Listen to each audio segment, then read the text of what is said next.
परिणाम होते हैं। एक बार एक कवि ने इतनी लंबी कविता सुना दी, एक वीवीआईपी सामने की पंक्ति में बैठा हुआ, पहले जो था वो फिर था।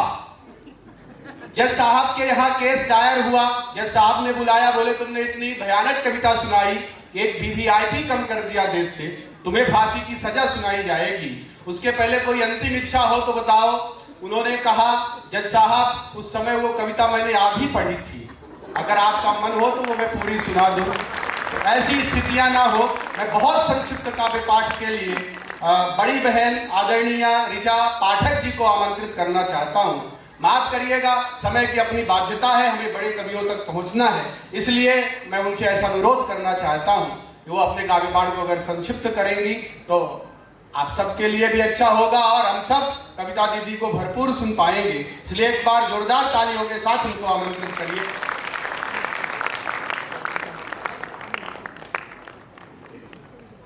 फोटोज ले लियो। वो शर्मा जी ने मैसेज पढ़ाया, उन्होंने उनके मैसेज पढ़ ले जाए। मां शारदे को नमन करते हुए परिवार प्रणाम करती हूँ और आप लोगों की वजह से जो मंच है उस मंच को प्रणाम करती हूँ। मंच पर जो पंच बैठे हैं उन पंच को प्रणाम करती हूँ और पंच में जो सरपंच बैठे हैं उनको प्रणाम करती हूँ। बहुत अच्छी तरह से इन्होंने हम सबको संभाला हुआ है और एक एक रस आपके सामने ला रहे हैं। नवरस को हम लोगों ने थोड़ा थोड़ा बांट लिया है। तो बहन जी, महिलाओं को अनिल भैया कह रहे हैं कि महिलाओं को भगवान तो संभाल नहीं सकते, तो मैं क्या संभालूंगा, लेकिन आपकी इस बड़प्पन के लिए मैं आपको प्रणाम करता हूँ। एक बार तालियों के साथ बताइएगा। ये महिलाओं को लेकर लोग बड़े परेशान हैं। महिलाएं किसी को समझ में नहीं आती हैं, वो समझने की चीज नहीं है। पहले ये समझिए कि वो चीज ही नहीं है।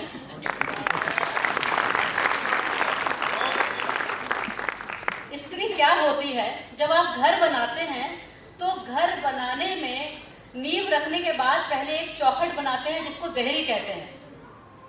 उसके माध्यम से आपको बताना चाहती हूँ कि एक स्त्री क्या होती है। देहरी के ताबीज हैं हम, देहरी के ताबीज हैं हम, कहाँ कहीं कब जाना है, गलकर टूटेंगे जब धागे देहरी पर गिर जाना है।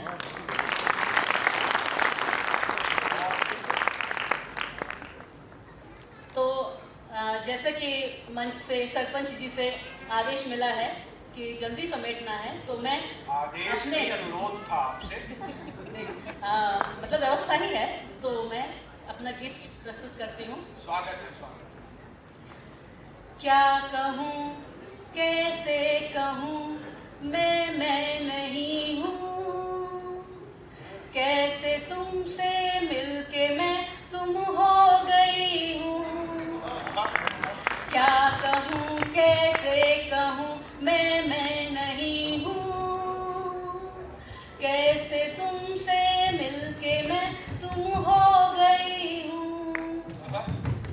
छोड़ कर जो तुम गए तो क्या गए हो, मेरी पलकों बीच बस कर रह गए हो। क्या बात। छोड़ कर जो तुम गए तो क्या गए हो, मेरी पलकों बीच बस कर रह गए हो। अब तो पहरेदार ही मैं हो गई हूँ, कैसे तुमसे मिलके मैं तुम हो गई हूँ। क्या कहूँ कैसे कहूँ मैं नहीं हूँ, तुम ही हो झलकार मेरे जल तरंग की, अक्षरा तुम ही मेरे पावन प्रसंग की। बहुत अच्छा। तुम ही हो झलकार मेरे जल तरंग की, अक्षरा तुम ही मेरे पावन प्रसंग की। मैं प्रलय की रात अंतिम हो गई हूँ, कैसे तुमसे मिलके मैं तुम हो गई हूँ। मैं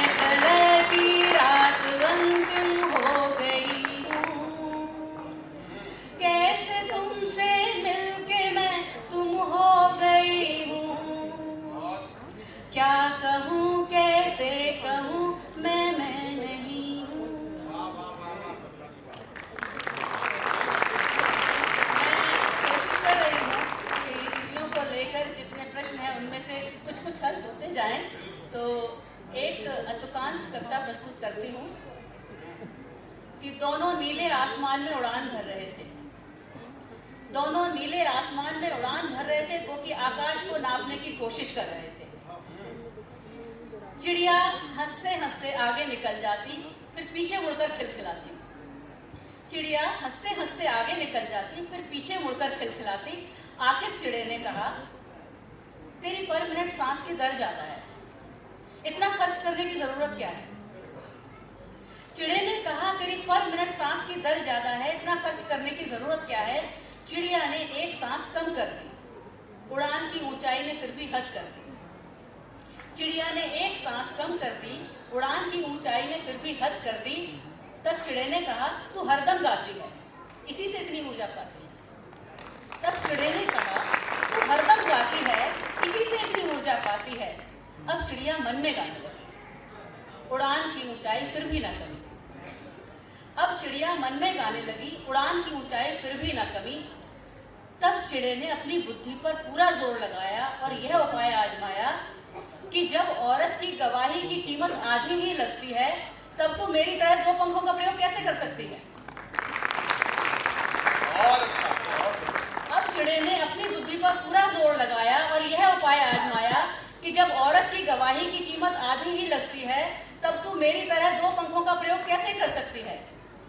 अब चिड़िया एक पंख से खुदकती है और कहती है, चलूं बच्चों के लिए दाना ले आऊं तो दिल को सुकून पाऊं।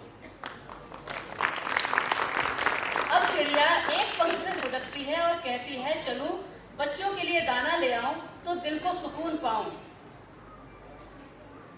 जैसे ही चिड़िया ने कोटर से पांव बाहर निकाला, बाज ने चिड़े का शुक्राना अदा कर डाला। जैसे ही चिड़िया ने कोटर से पांव बाहर निकाला, बाज ने चिड़े का शुक्राना अदा कर डाला कि तू ही सही भाईचारा निभाता है, आखिर आदमी ही आदमी के काम आता है।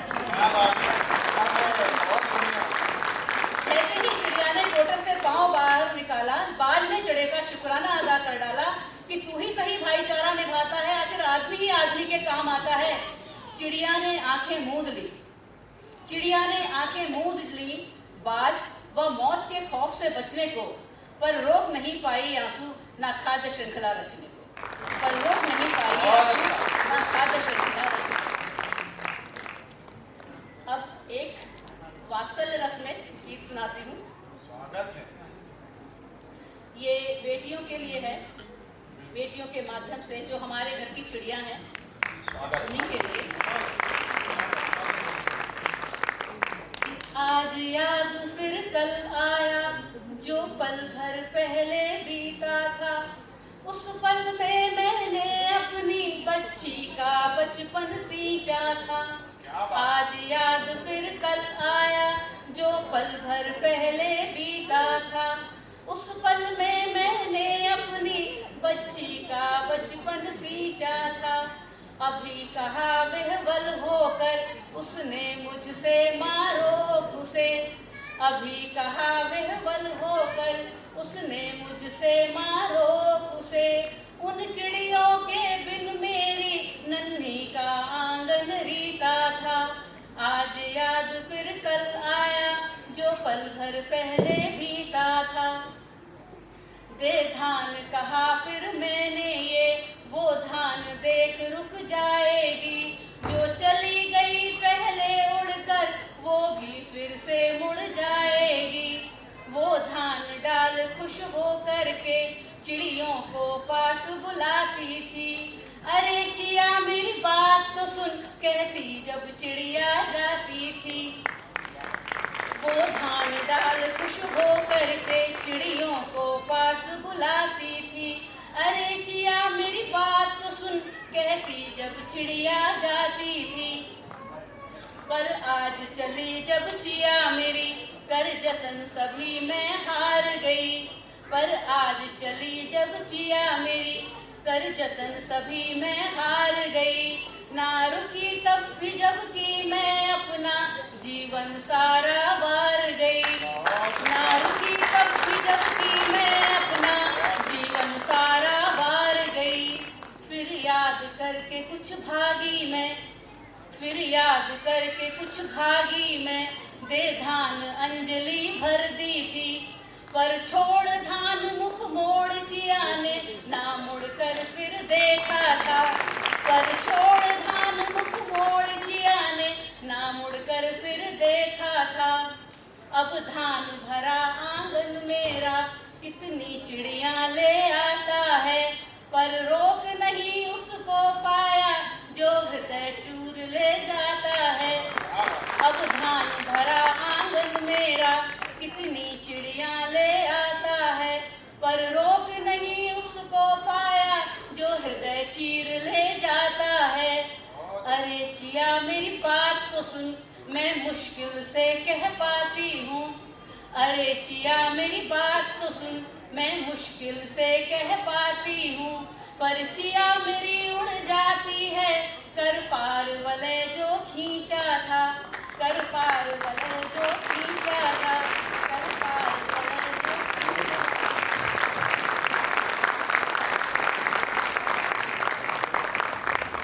था। दुख उससे अजीब हंस रही हैं और काजल भीगता है साथ में। उन्होंने श्रेष्ठ काव्य पाठ किया, विसंगतियों की ओर इंगित किया और कहीं उन्होंने तमाम सारी बातें की। मैं एक विशेष भूमिका के लिए यहाँ खड़ा हुआ। हालांकि मैं ये क्रम मुझे लगता है कि मुझे काव्य पाठ करना चाहिए था, लेकिन एक बड़े कवि का आदेश अध्यादेश की तरह होता है। उन्होंने मुझे आदेशित किया। मैंने कहा इतना आप जल्दबाजी में क्यों हैं? बोले तू समझता नहीं है, मैं जब तक घर नहीं जाता तेरी भाभी खाना नहीं खाती। मैंने कहा ये तो अद्भुत बात है, आजकल के जमाने में भी ऐसी महिलाएं होती हैं। बोले बात वो नहीं है, घर जाता हूँ बनाता हूँ तो खाती है। तो देश के हरियाणवी हास्य को समूची देश दुनिया में जिन्होंने एक पहचान दिलाई, टीवी चैनलों के माध्यम से आप लगातार उनको देखते सुनते रहते हैं। एक बड़े कवि की भूमिका में मैं खड़ा हुआ हूँ। आप सबकी जोरदार तालियां उस बड़े कवि के सम्मान में होनी चाहिए। मैंने उनसे पूछा, मैंने कहा भैया आप बहुत बड़े कवि हैं, देश दुनिया में आपके नाम के इतने जलवे हैं, आपकी इतनी चर्चाएं होती हैं, अब तक आपने कितनी देशों की लगभग यात्राएं कर ली हैं? बोले मैंने कहीं किसी देश की यात्रा उत्रा नहीं की है, ये सारी फालतू की बातें हैं। जब मुझे मेरे देश के लोग ही बहुत प्यार से सुनते हैं तो मुझे बाहर जाने की आवश्यकता क्या है? एक बड़े कवि के लिए आप जोरदार तालियों से स्वागत करिए हरियाणवी हास्य का वो बड़ा सितारा जो आज सौभाग्य से हमारे बीच है। बड़े भाई आदरणीय अनिल अग्रवंशी जी को मैं आवाज देना चाहता हूँ। हालांकि उनका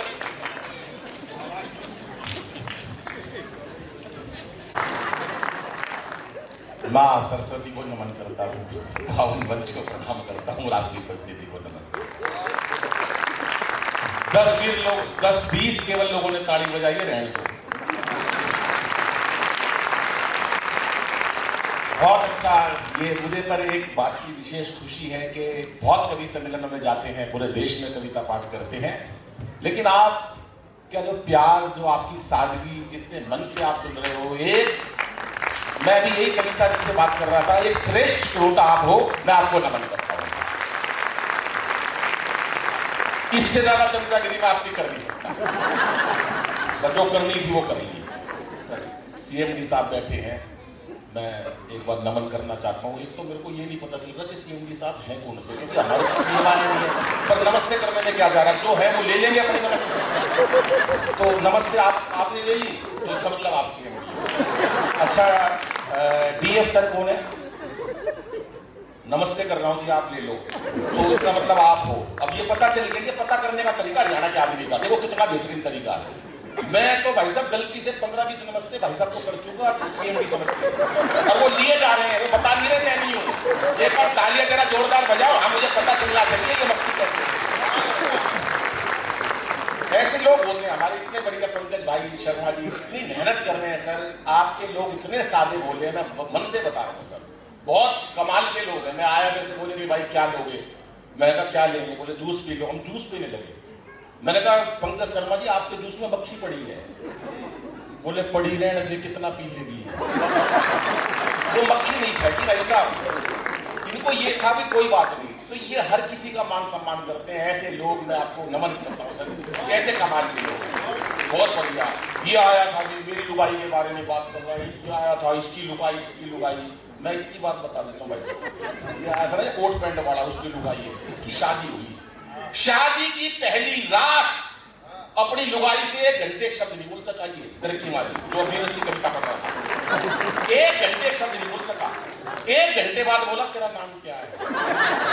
वो भी छठी हुई थी उत्तर प्रदेश की, बोली कार्ड पे के तेरी बुआ का नाम क्या है? ये ऐसा करते हैं। अच्छा, हमारे मंच के तो ये सबसे ज्यादा झूठे होते हैं सर, इतने झूठे। अनिल अग्रवंशी देश के कोने कोने में, मैं आज तक कोने में नहीं गया। ये भाई साहब पता नहीं कहां से लाते हैं, इतने देशों की यात्रा कर ली, ये इसलिए बैठा, ये सादा काम, 1 नंबर का झूठा में बैठा। मैं भाई साहब इसको 10 साल पहले फोन करा, अरे मैंने कहा राधाकांत कहाँ? बोले अमेरिका। मैंने कहा किस लिए? बोला कभी सम्मेलन में भेजा भारत सरकार ने। भाई यार अमेरिका, यार मैं आज तक कभी किसी के इससे आगे नहीं गई, अमेरिका पूछ लिया। मैंने 15 दिन बाद फिर फोन करा, मैंने कहा राधाकांत कहाँ? बोला स्विट्जरलैंड। मैं यार कभी अमेरिका कभी स्विट्जरलैंड। मैंने कहा शक हो गया सर मेरे को, मैंने कहा झूठ बोल रहा। मैं घर गया, घंटी हो जाएगी, बेटा आया, अरे बोला पापा कहाँ है? बोला भीतर मम्मी का साथ बर्तन मांझे है। मैंने वहीं से टेलीफोन करा, मैंने कहा राधा भाई कहाँ? बोले कनाडा। तू कहाँ? मैंने कहा दरवाजा खोल, कनाडा के बाहर खड़ा हूँ, एक बार तालियां जोरदार बजाओ, क्योंकि हंसना हंसाना आदत है मेरी, हंसना बनाना आदत है मेरी। लोग तो मुंह फेर के चल देते हैं, आवाज देके बुलाना आदत है मेरी। आवाज टेंशन में रहने लगे। 2 साल हो गए भाई साहब, कोरोना ने दुखी कर दिया। 2 साल से बहन जी सर, 2 साल हो गए। मैं समझ सकता हूँ उस पीड़ा को, कैसे कैसे लोग हमारे घर से चले गए, और क्या क्या पीड़ा नहीं देखी सर आपने? आपको तो नहीं, मैं उनको बता कह सकता हूँ क्या पीड़ा नहीं देखी सर। 2 साल वही लुगाई सुबह शाम तक देखी। और बाबूजी ये डर नहीं था कोरोना का, लुगाई का ज्यादा डर था। अच्छा एक और दिक्कत थी भाई साहब, एक तो सारा काम उसे करना पड़ता था, तो टेंशन में रहती थी। अच्छा फिर क्या होता, मेकअप का सामान खत्म हो गया था, 11 बजे 12 बजे नहाती थी, तो यकीन ही नहीं होता था मैं इसके साथ थे इतने साल से। ये स्थिति मैंने देखी। और एक दिन तो क्या हुआ, मैं सच बता रहा हूँ, बहन जी आप पढ़ी लिखी रही हो,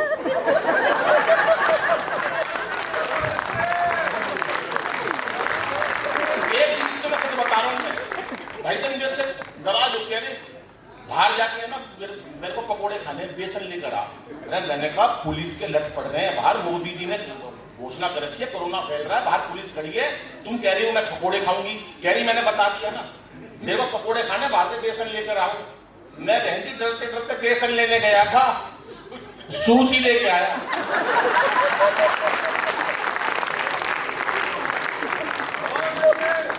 तो वो बोली लिया है बेसन, मैंने कहा सूची लाया, बना ले हलवा। ऐसी ऐसी स्थितियां हो जाती है। अरे हमारे हरियाणा की महिला तो भाई साहब ये इतनी शांत बैठे हैं, पता नहीं कहाँ से इतनी देवी तुल्य महिलाएं बैठी है। मैं सच बता रहा हूँ, हमारे हरियाणा की लुगाई इतनी देर चुप बिठा दो भाई साहब, बैठ नहीं सकती, खड़ा काम हो गया। वो एक ने हेलीकॉप्टर चलाना सीखी,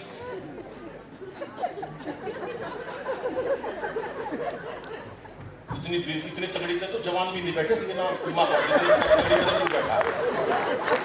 ये हमारे फोटोग्राफर है, ये बहुत बढ़िया काम कर रहा है, लगा पड़ा। अरे मैं कविता पढ़ रहा हूँ, मेरी खींच लगा हुआ उनके पास। पर ये अच्छे लोग हैं भाई साहब, हमारे हरियाणा की लुगाई की बता रहा हूँ मैं आपको बात। वो एक ने हेलीकॉप्टर चलाना सीख लिया, घर वाले बोले यार तुमने हेलीकॉप्टर सीख लिया, एक बार हमको भी शेयर करवा दे। बोला यार तुम शोर बहुत मचाते हो। बोला नहीं मचाएंगे, बिठा दिया अपने हेलीकॉप्टर में, पूरा परिवार हेलीकॉप्टर में शर्त बिठा दिया, कोई शोर नहीं मचाएगा। वो हेलीकॉप्टर काफी ऊंचाइयों तक उड़ा के ले गया, पूरा परिवार बिठा के, कोई नहीं बोला, मना कर रखी थी। पीछे मुड़ के देखा, सारा परिवार नाराज हुआ पड़ा, कोई नहीं बोल रहा। बोला अच्छा कोई कुछ तो बोलो, कोई नहीं बोला। उसने अपनी माँ से कहा माँ कोई कुछ बोल। माँ बोली बेटा मैं क्या बोलूं, मैं जमीन नहीं बोली जब तेरा बाप नीचे गिर गया था।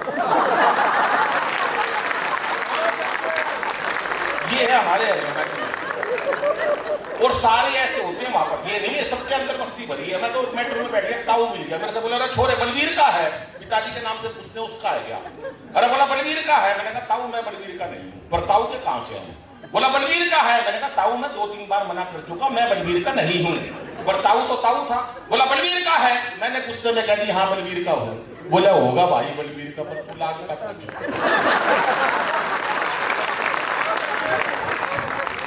विशेष बात होती है हमारे लिए। और मैं तो देख कितने शांति से हमारी बहनें सुन रही है, महिलाएं सुन रही है, मैं तो अभिभूत हूँ। परसों परले दिन की बात बता रहा हूँ, मैं दिल्ली में ऑडिटोरियम में कभी सम्मेलन, एक महिला 15 मिनट से गुस्से में बोल रही है। आयु घर में कलेश करके मेरे को क्या लेना देना। 15 मिनट से गुस्से में देख रही। मैंने कहा बहन जी मुझसे कोई गलती हो गई क्या? बोली नहीं, तेरी शिकल मेरी सास से मिलती।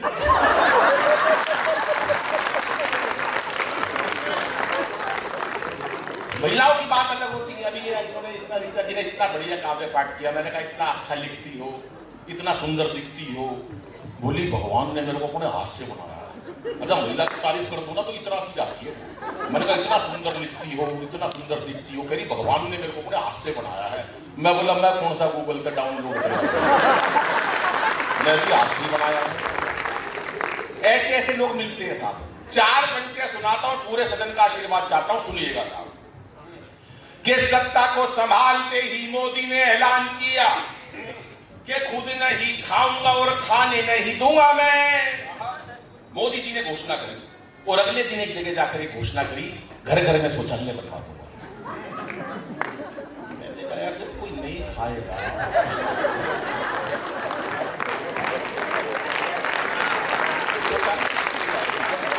पर कह दी उन्होंने। ये बात देश में केवल 2 लोगों के समझ में आई है, एक विजय माल्या के, एक नीरव मोदी के, कि ना खाएंगे ना खाने देंगे, तो अगले पैक करवा के ले गए। देख लो जो हो सकता है चले गए वो। लेकिन मोदी साहब का अपना जलवा है। जब तक मोदी जी हमारे रहेंगे देश का कोई कुछ नहीं बिगाड़ सकता साहब। मोदी जी जहां जाते हैं शपथ ग्रहण समारोह में खास तौर से जब भी मंच पर जाते हैं अपने साथ मुरली मनोहर जोशी और अडवाणी जी को जरूर ले जाते हैं और खास तौर से शपथ ग्रहण समारोह में ले जाते हैं। उनको दिखाते हैं कैसे होता है शपथ ग्रहण समारोह और अपने सामने ऐसे दिखा देते हैं जैसे हमारे डीएफ सर बैठे हैं और हमारे सीएम और मन से ही बात कहते हैं, मित्रों आज मैं जो कुछ भी हूं जहां कहीं भी हूं इन दोनों के लिए और ये दोनों जहां कहीं हैं।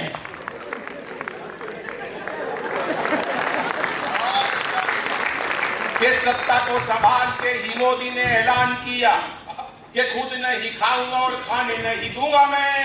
2 लाख करोड़ का लोन लेकर आए जापान से मोदी जी, 2 लाख करोड़ का। बदले में लेके आए गीता माता। 50 साल का लोन है। 50 साल बाद जब वो गीता खोलेंगे तो उसमें लिखा होगा क्यों व्यर्थ चिंता करते हो, तुम्हारा क्या गया जो रोते हो, जो आज तुम्हारा है कल किसी और का होगा। बताते रहो तालियों से जरा एक बार मिलके। मोदी ने ऐलान किया ये सत्ता को ये भी आया था, ये गुस्से के अंदर ये कर दूंगा, ये वीरस के कभी पैसा कुछ नहीं है। मैं सच बता रहा हूँ, अगर मान लो इस तरफ से आ रहे थे ना, मान लो कोई डॉगी बैठा हो तो ये निकलते नहीं जल्दी से, ये साथ लेके आते हमारे को, भैया वो बैठा है। लेकिन मंच पे ये पाकिस्तान वालों को यूं ही निपटा देते हैं। अभी मेरे 5 साल पहले ये जोर जोर से चिल्ला रहा, सत्ता मेरे हाथ में सौंप दो हालात बदल दूंगा। मैंने कहा क्या हो गया? तेरा सत्ता मेरे हाथ में सौंप दो हालात बदल दूंगा। इसकी लुगाई ने कान पे दिया, बोली पहले पजामा बदल ले, सुबह से उल्टा पहना हुआ। तो ये करते हैं ये काम।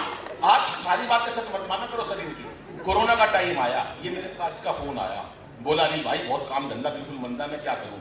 भैया मेरे पास भी काम नहीं है, मैं क्या करूं? बोले यार कोई काम तो बताओ। अनिल भैया आपका तो बहुत बड़ी पहुंच है दिल्ली में, आप तो कुछ कर सकते हो। मैंने भाई सर कहा कि पूरा मत मानियो, 500 रुपये रोज मिल जाएंगे, काम तो मैं बता दूंगा। बोले बता।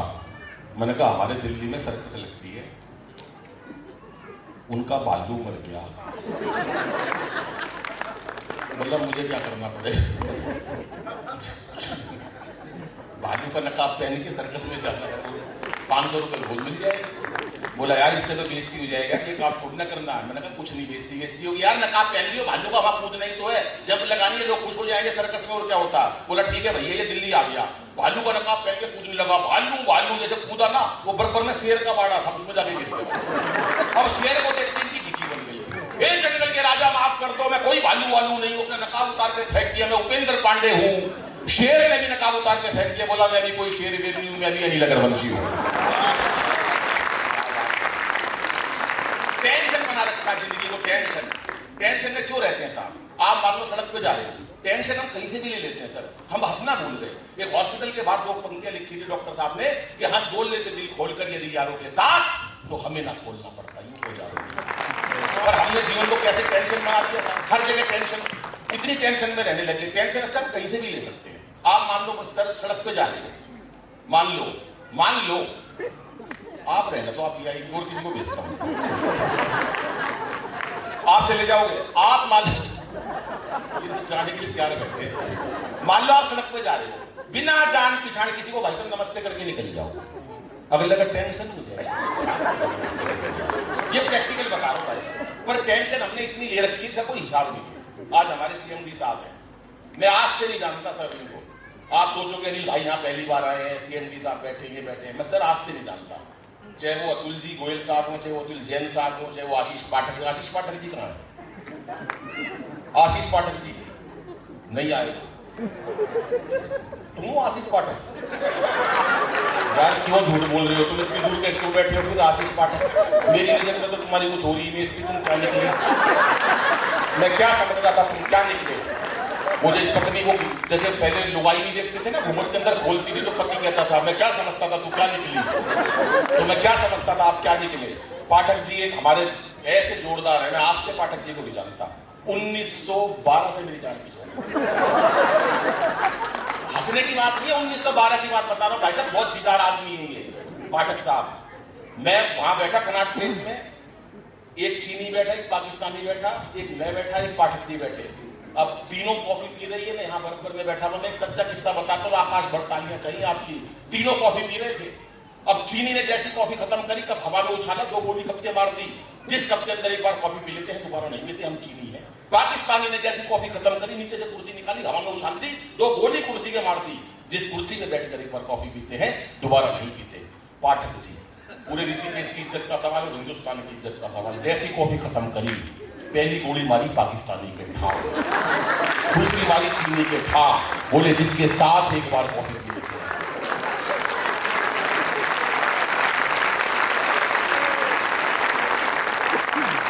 अब जब से मैं आया हूं यहां पर, कह रहे यार अनिल मेरे साथ कॉफी पी ले, मैं भाई साहब पहले जा रहा हूं कि सत्ता को संभालते ही मोदी ने ऐलान किया कि खुद नहीं खाऊंगा और खाने नहीं दूंगा मैं। ये बयान बता रहा हूं नेताओं के, और हास्य की बात है, राजनीति की मस्ती लीजिएगा, हास्य कहां से निकाला है कि सत्ता को संभालते ही मोदी ने ऐलान किया कि खुद नहीं खाऊंगा और खाने नहीं दूंगा मैं।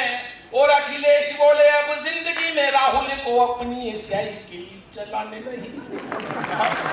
अमित शाह बोले चाहे कोई भी जुगाड़ करूं, अमित शाह बोले चाहे कोई भी जुगाड़ करूं, गवर्नमेंट किसी को बनाने नहीं। किसी की कितनी सीट आ जाओ साहब, गवर्नमेंट किसी को बनाने नहीं दूंगा मैं। और अब योगी जी का बयान याद करना और भरपूर ताली बजाना कि गवर्नमेंट किसी को बनाने नहीं दूंगा मैं। और योगी बोले, और योगी जी ये बोले मेरा नारी से क्या लेना देना, खुद ना पटाई और पटाने नहीं दूंगा मैं, खुद ना पटाई और पटाने नहीं दूंगा मैं। भाई साहब 370 धारा हटी सर, आज 370 धारा हटाई। मोदी जी हमेशा कोई भी जरूरी काम होता है सीधा टेलीफोन मेरे पास बहन जी आता है उनका कि क्या करना है, उड़ा लो मजाक, ऐसे क्या होता है। मेरे पास बाबूजी सीधा टेलीफोन, मैं सीधा टेलीफोन आता है 370, मैंने कहा हटा दो, मोदी जी ने हटा दी धारा। राम मंदिर मैंने कहा बना दो, मोदी जी ने कुछ देर नहीं लगा, 70 साल का अटका हुआ काम था। किसकी वजह से? ये कोई बड़ाई की बात नहीं है सर, ठीक है आप सीएमडी हो, लेकिन ये नहीं कि मैं भी करूं। मेरे से भी मतलब बातचीत होती रहती है। आज उन्होंने कह रखा था नहीं इतनी बढ़िया राय देता, आज मेरे को शाम को पद्मश्री दे रहे थे। जयंती हंसी जा रही है यार, मजा क्या है, पद्मश्री दे रहे थे आज। मैंने एक ही बात कही, मैंने कहा सीएमडी साहब और डीएफ साहब आ रहे हैं, इतना बड़ा कार्यक्रम है, ये त्याग सिर्फ मैं कर सकता हूँ। पाकिस्तान को निपटाया, पाकिस्तान को, मेरे 4 पंक्तियों से पाकिस्तान निपट गया सर।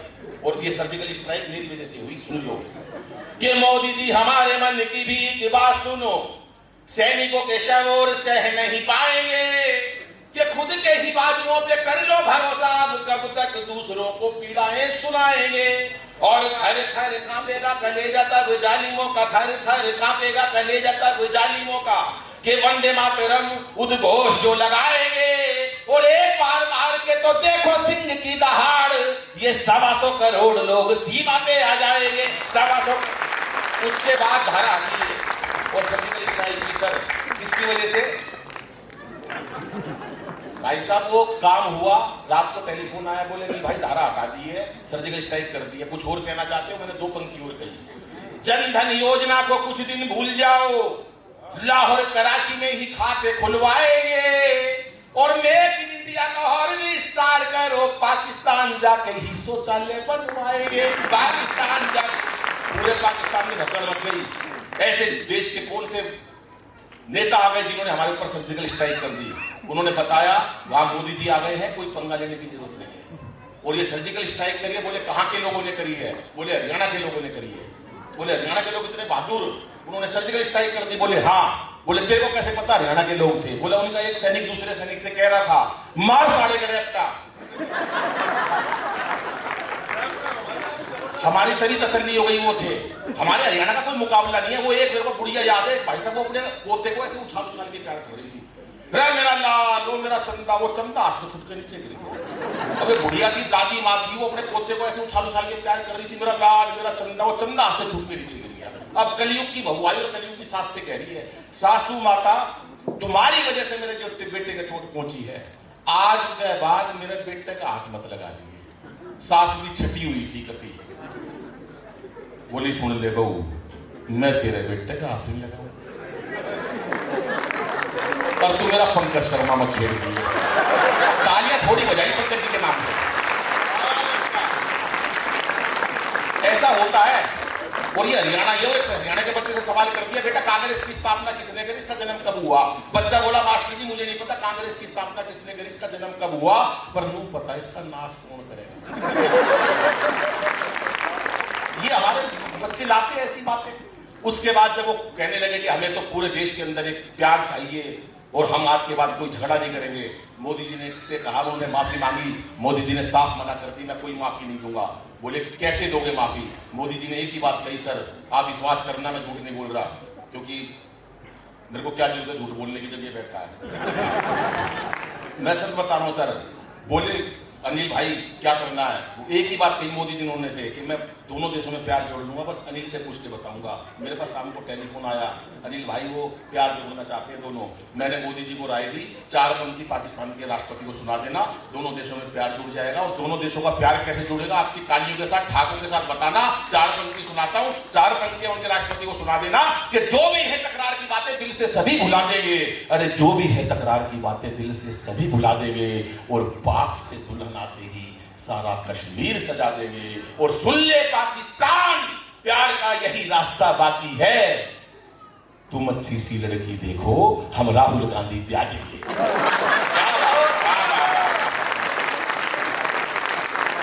क्या पूछे लोग, ये है ऐसे ऐसा होता है। लेकिन जब पाकिस्तान ने निपटा तो भाई साहब 4-5 लोगों की लिस्ट बनाई देश के अंदर, भाई पाकिस्तान को कौन कौन निपटाएगा? बोले लिखो, नंबर 1 बाबा रामदेव। लोग बोले यार बाबा रामदेव पाकिस्तान को, अरे थोड़ी आवाज बढ़ा दे, खाली बैठा है, ये ताली बजा रहे ना कविता पढ़ा, तुमको कुछ करो, दोनों बढ़ा दे। भाई साहब सच बता रहा हूं मैं, 5 लोगों की लिस्ट जो बनाई उसके अंदर बोले 1 नंबर लिखो बाबा रामदेव। अरे बोला बाबा रामदेव पाकिस्तान को नहीं निपटा सकते। बोले यार निपटा देंगे, इन्होंने बड़े बड़े उद्योगपति निपटा देंगे। बोले नंबर 2, बोले नंबर 2 राहुल गांधी का नाम लिख लो। बोले राहुल गांधी के बस की यार पाकिस्तान को निपटाना नहीं, भोले भाले आदमी है। बोला यार नाम लिख लो, ये निपटा देंगे, इन्होंने 125 साल पुरानी कांग्रेस निपटा दी। बोले नंबर 3 केजरीवाल साहब को रख लो। अरे बोला यार केजरीवाल पाकिस्तान को नहीं निपटा सकते। बोला यार निपटाएगा नहीं, कम से कम दुखी तो कर देगा। तालियां कब बजा रहे हो जरा। और नंबर 4 मोदी जी। बोले मोदी जी को रख लो। बोले बिल्कुल ठीक है। और नंबर 5 लोगों की टीम बनानी थी। अगर आपको विश्वास हो कि आपके इस मंच पर कोई कवि सच्चा और अच्छा आया है तो ताली बजा देगा सर। 5वां कवि, 5वां जो आदमी निपटाने के लिए पाकिस्तान को, नंबर 1 मोदी जी, राहुल जी, बाबा रामदेव, केजरीवाल साहब। और 5वां सर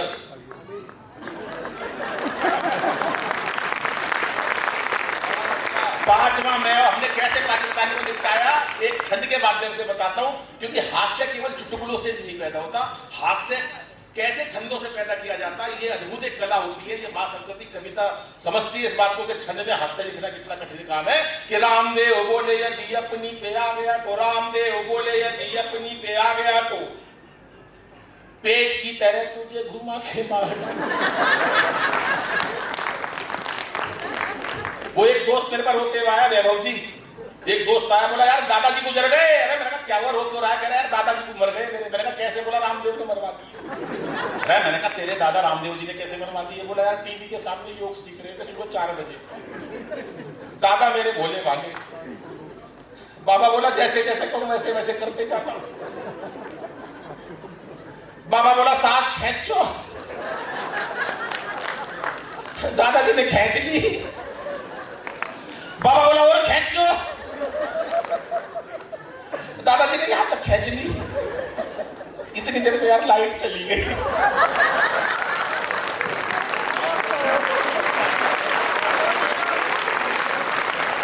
थोड़ी देर में भगवान ने मेरा दादाजी खींच लिया। कितनी देर में लाइट आ गई। बाबा रामदेव टीवी में से बोल रहे थे कि इस प्रकार से तमाम रोगों का निवारण किया जाता है। बराबर तुम सुन रहे हो साहब, ये तालियां गजब है। कि रामदेव बोले यदि अपनी पे आ गया तो पेट की तरह तुझे घुमा के मार डालूंगा। और केजरीवाल और केजू बोले अपने ही मफलर से तेरा मैं घोट दूंगा गला और दबा के मार डालूंगा। और मैंने कहा भूल के भी मुझसे उलझियो ना, मैंने कहा भूल के भी मुझसे उलझियो ना। लंबी लंबी कविता सुना के 2 मेडल ओलंपिक में जीते हमारी बेटियों ने 2 साल पहले। विदेशों से जीत कर लाई मेडल, सोना और चांदी हमारी बेटियां। उन्होंने देश की लाज रखी हमारी बेटियों ने। आज भी नहीं लाए लोहे का सरिया तक। जो लाई दुबई लाई। उसी दिन दिल्ली में केजरीवाल ने एक बयान दिया, केजरीवाल साहब ने, मैं भी बचपन से लड़की बनना चाहता था, मुझे मोदी जी ने रोक दिया। हर काम में मोदी। 5 कमरों का फ्लैट है केजरीवाल साहब का। एक कमरे में पूरा परिवार रहता, बाकी 4 में मोदी के खिलाफ सबूत इकट्ठे कर ये चलता रहता है। लेकिन दोस्तों जीवन को टेंशन नहीं बनाते, क्योंकि चेहरे पर हंसी और दिल में खुशी होती है। चेहरे पर हंसी और दिल में खुशी होती है। सही मायनों में यही जिंदगी होती है। बन जाओ अमिताभ बच्चन, बन जाओ आप तेंदुलकर, बन जाओ आप मोदी, बन जाओ आप अंबानी अडानी। लेकिन साहब जिंदगी इसी फलसफा जिंदगी का देखते जा रहा हूं। बड़े अफसर साहब हमारे सामने बैठे हैं कि चेहरे पर हंसी और दिल में खुशी होती है। अरे सही मायनों में यही जिंदगी होती है। और हंसना किसी इबादत से कम नहीं, किसी और को हंसा दो तो बंदगी होती है। किसी और को टेंशन में बैठी है दुनिया, एक बैठे टेंशन में, एक बैठा टेंशन में। अरे मन का टेंशन में तो बैठा है। बोला एक दिन ये सारी दुनिया मर जाएगी। टेंशन देखो कहां से ले रखी है। अरे मन का टेंशन में तो बैठा है। बोला एक दिन ये सारी दुनिया मर जाएगी। मैं बोला तो तू टेंशन में क्यों बैठा है? बोला जो सबसे आखिरी में मरेगा उसको शमशान घाट छोड़ लेके जाएगा। टेंशन देख लो भाई साहब। टेंशन अभी हो गई, लोगों को हो जाती है। अभी मोदी जी का परसों फोन आया, बहन जी आया था, आप मजाक न समझिए। परसों फोन आया मेरे से, कहने लगे अनिल भाई ये यूक्रेन को परेशान कर रहे हैं चीन, क्या करूं? मैं सर आप कुछ नहीं कर सकते, हमें करना भी नहीं चाहिए। हम शांति के प्रतीक है, हम क्यों करें ऐसा? रूस जो कर रहा करने तो यूक्रेन पे जो कर रहा है वो हम करेंगे, हमारी जरूरी है मानेगा। बोले आज फोन करा, पहली बार तुमने कोई राय नहीं दी। मैंने कहा नहीं राय तुम है मेरे पास, एक काम करो एक गोला मार दो चुपचाप पाकिस्तान की। बोले यार इससे तो बदनामी हो जाएगी। मैं कोई बदनामी नहीं होगी, कहना रूस ने मारा था यूक्रेन के, टप्पा खा के पाकिस्तान।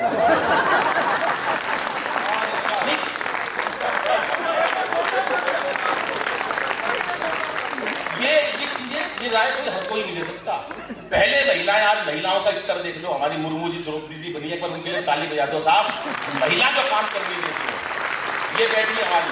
मेरे को तो याद है ये मोटी महिला, मैं बता रहा हूँ कितनी मोटी, नहीं यहाँ नहीं आई, और आई हो तो सर मैं क्यों बताऊँ कहाँ बैठी है, वो ऐसा मतलब इतनी ये मोटी महिला। और मरियम सा पति 30-40 किलो का होगा, पति दिखा देता हूँ मैं, पति से मेरे को कोई वो नहीं है। ये मोटी महिला और मरियम सा पति 30-40 किलो का, पति बता रहा हूँ मैं।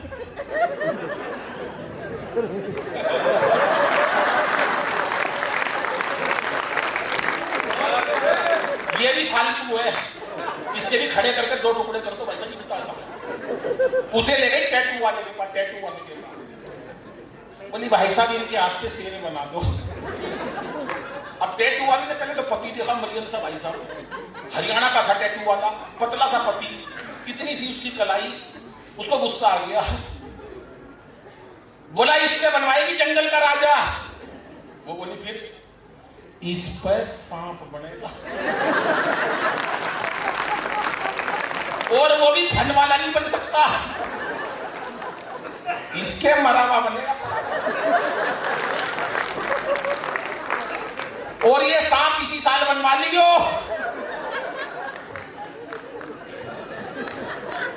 नहीं अगले साल केचुआ बनाना पड़े। तालियां बजाते रहो, ये बस्ती की बात है। तालियों से कहीं तक छोटी छोटी नहीं होती। हमें कहीं समझ में नहीं आ रहा भाई साहब, आप कितने, मैं देख रहा हूँ सर सबसे ज्यादा हैप्पी है, वरना मैं एक जगह चला गया भाई साहब, मुख्य अतिथि बैठा वहां पर, बहुत देर हो गई भाई साहब। मैंने कहा भाई साहब आप ताली नहीं बजा रहे, पूरा पंडाल ताली बजा रहा है। बोला बड़ा आदमी हूँ, आदमी रखे। मैंने एक कविता और सुनाई, सारे हंसे, वो नहीं हंसे। मैंने कहा भाई साहब आप हंस भी नहीं रहे। बोला बताया था ना बड़ा आदमी हूँ, आदमी रखे हुए। मैंने कहा इन्होंने तो तालियों के लिए भी आदमी रखे हुए, हंसने के लिए भी आदमी रखे हुए। 4-5 दिन बाद भाई साहब सड़क पर आते हुए मिल गए। मैंने कहा नमस्ते भाई साहब। बोला नमस्ते। मैंने कहा सुना आपकी शादी हो गई। बोला हाँ। मैंने कहा हनीमून पे नहीं गए? बाद में पता चला क्या हो रहा। पर आज कोई सोचे मैं महिला को बेवकूफ बना नहीं सकता। पहले महिलाओं को अबला कहते थे, अबला। आज महिलाओं को हम सबला कहते हैं। क्यों? मैं बताता हूं। अबला इसलिए कहते थे, पति खर्चे के थोड़े पैसे देता था, पैसे खत्म हो जाते थे, पत्नी पति के पास जाती थी, पैसे खत्म हो गए, अबला, इसलिए कहते थे अबला। आज नारी सबला है। पर कोई बेवकूफ नहीं बना सकता। एक मेरे को याद है, पति आया पत्नी के पास, बोला गवर्नमेंट ने घोषणा करी है जिसके घर में एक बच्चा होगा गवर्नमेंट उसको 10,000 रुपए देगी। हमारे घर में तो हमारा एक बेटा बंटू है, ये बंटू, हमें गवर्नमेंट 10,000 रुपए महीना दे देगी क्योंकि हमारे एक ही बेटा बंटू है। पत्नी बोली हाँ। पति के दिल में खोट था। बोला तू बुरा नहीं मानना, तो एक बात कहूँ? पत्नी बोली बोल। बोला मेरा एक बच्चा जयपुर में, लुगाई बोली लिया, वहां से बच्चा लेकर आया, घर पे आके बोला बंटू दिखाई नहीं दे रहा।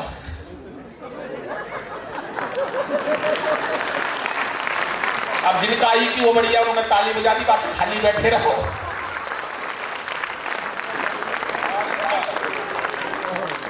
बाप मत कह दिए। बोला ठीक। अगले दिन रिजल्ट आया, पिताजी बोले आगे रिजल्ट आया, क्या हुआ? कह रहा छोड़ यार राम प्रसाद, क्या करें ये ऐसे ऐसे हैं हमारे यहाँ। वो एक का रिजल्ट आया, पिताजी बोले तेरा रिजल्ट आया, क्या हुआ? बोला सरपंच का लड़का फेल हो गया। अरे बोला सरपंच तेरा क्या हुआ? बोले गांव के डॉक्टर का लड़का फेल हो गया। बोला बेटा सरपंच का होगा, डॉक्टर का होगा, मैं तेरे से पूछ रहा हूँ, मेरे उत्तर मेरे लाल, तेरा क्या हुआ? बोले पिताजी इससे ज्यादा क्या कहूँ मैं, प्रिंसिपल का बेटा फेल हो गया। अरे बोला अपनी बता। बोला फिर तू कौन सा प्रधानमंत्री? तेरा ऐसे ऐसे बच्चे मस्त होते हैं। तो बच्चों को टेंशन में मत पढ़ाया करो, बच्चों को मस्ती में पढ़ाया करो। हमें बच्चे ज्यादा पढ़ लिख जाओगे तो क्या बन जाओगे? ज्यादा पढ़े लिख के बावजूद क्या अपनी सोचो, आप चलो एक CMD बन जाओगे ज्यादा, या आप BSR बन जाओगे, यही हो सकता है ना। बाबूजी करीब 5 महीने फेल होकर देखो। अंतरराष्ट्रीय हास्य कवि अनिल अग्रवंशी।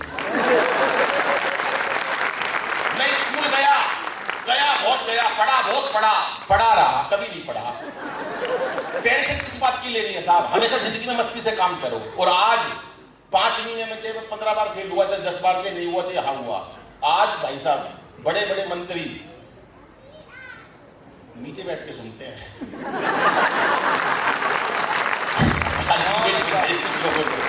ये मस्ती की बात होती है, ऐसा हो जाता है सर। अब क्या हुआ? टेंशन हो जाती है। वो एक पिताजी को बड़ी टेंशन थी, मेरा बेटा जो है फेल हो गया तो क्या हो गया। उसने अपने बेटे से साफ कह दी, देख ले कल तेरा रिजल्ट आएगा 2 बजे, और मैं VIP लोगों में घिरा रहता हूँ, मेरी मीटिंग होगी 2 बजे। जब तेरा रिजल्ट आए तो तू ओपन मत करियो, तेरे पे कोई विश्वास नहीं है, तू अपना रिजल्ट इशारों में बताइए। बोला पापा इशारा कैसा? बोला एक सब्जेक्ट में फेल हो जाए कह दियो जय श्री राम, 2 में फेल हो जाए कह दियो राधा कृष्णा, 3 में फेल हो जाए कह दियो ब्रह्मा विष्णु महेश, ओपन मत करियो, रिजल्ट कभी मेरी बेइज्जती करा दे। बोला ठीक। बच्चा हमारे हरियाणा का, 2 बजे बच्चे का रिजल्ट आया, उसने देखा पापा की मीटिंग चल रही, पापा ने दूर से इशारा करा, बच्चे रिजल्ट का क्या हुआ? बच्चा बोला पापा साचे दरबार की जय। एक बार सारा सदन ऐसे हाथ उठाकर तालियां बजाएं क्योंकि जिसकी मेहनत आपने की है, मुझे लगता है कि पूरा पंडाल मस्ती से आपने खाली किया। मैं बहुत बधाई देता हूँ, अभी पहुँचता हूँ। एक कविता सुनाता हूँ, कितनी देर है मेरे पास? 5 मिनट। एक कविता सुनाता हूँ। सुनाना तो मैं 2 कविता चाहता था, लेकिन मेरे पास समय की सीमा है। एक कविता मैं देश के लिए सुनाना चाहता था, लेकिन हमारी कविता जो है वो बेहतरीन देश का काव्य पाठ जो आज पूरे देश के अंदर। हमारे पास पूरा समय है, आप 1 मिनट 2 ही सुनाएं। मैंने इनसे पेमेंट बढ़ा दो बढ़ाई नहीं, वो ही रखी उन्होंने। हाँ, पर सर आपका भी मुकाबला नहीं सुनने वालों का। इतना बढ़िया सुन रहे हो भाई साहब। अभी ये ऑडिटोरियम में चला गया, 2 साल पहले की बात है। ये लगा रहा कोट पैंट पहन के, एक ताली नहीं बजाई पूरे पंडाल में किसी ने। ये लगी रही, क्या नाम है, कविता तिवारी बाल खोल के ऐसे, किसी ने ताला, कौन बाल खोलने से ताली बजाया? एक ही आई ऋचा जी, नहा धो के आई, किसी ने ताली नहीं बजाई। नहाने धोने से तो ताली बजाता है। एक ही आया बिल्कुल कुर्ता पजामा पहन के, कोई ताली नहीं। आप सुनते बाबूजी मैंने ताली बजाई, कविता सुनाई। मेरी कविता पर पीछे खड़े बाबा ने ताली बजाई, एक बाबा ने बस पूरे पंडाल में। मैं बाबा के पास गया, मैंने कहा बाबा बहुत मेहरबानी, तुम्हें मेरी कविता समझ में आई, तूने मेरी कविता पे ताली बजाई, तेरा बहुत बहुत धन्यवाद। बोला तेरी एक लाइन समझ में नहीं आई, मैं तो तंबाकू कूट रहा हूँ। तू तो लगा है। तो ये ऐसा नहीं है, यहाँ मसले की बात है। पहले एक हास्य की कविता सुनाता हूँ कि आजकल के बच्चे गजब ढा रहे हैं, आजकल के बच्चे गजब ढा रहे हैं परीक्षाओं में। भाई साहब पता नहीं क्यों इतने नंबर ला रहे हैं, क्या जरूरत है नंबर लाने की? आजकल के बच्चे इंजीनियर बनो, डॉक्टर बनो, आप जज बनो, पूरे देश में नाम कमाओ, लेकिन टेंशन से नहीं है साहब, मस्ती से। कि आजकल के बच्चे गजब ढा रहे हैं। हास्य कविता जो वाह क्या बात, सब टीवी पर मेरी कविता आई, इस देश में करोड़ों इसके मेरे व्यू आए। आपको सुनाता हूँ, मुझे लगता है कि कविता हास्य से कैसे निकाला जाता है कविता से, वो आपको पेश करता हूँ कि आजकल के बच्चे गजब ढा रहे हैं परीक्षाओं में। भाई साहब पता नहीं क्यों इतने नंबर ला रहे हैं। हम तो 7-8 भाई थे, पढ़ाई में खूब दिल लगाया करते, तब जाके सबके मिला के 60-70% आया करते। हौसले इतने बुलंद, बहन जी कभी उदास नहीं हुए।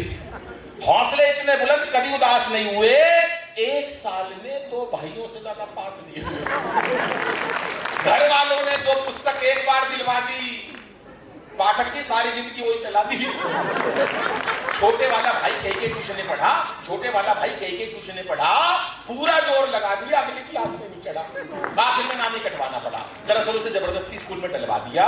पहली कक्षा में दाखिल कराया था, 5 साल बाद भी पहली से ही उठवा दिया।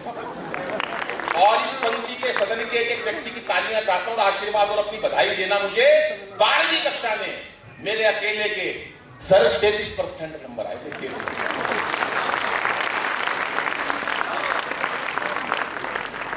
गर्दन नहीं हिलानी, ताली बजानी है। ये वो लोग हैं जो ताली नहीं बजा रहे, जो मुझसे चिढ़ते हैं, क्योंकि इनके 33% भी नहीं आए थे।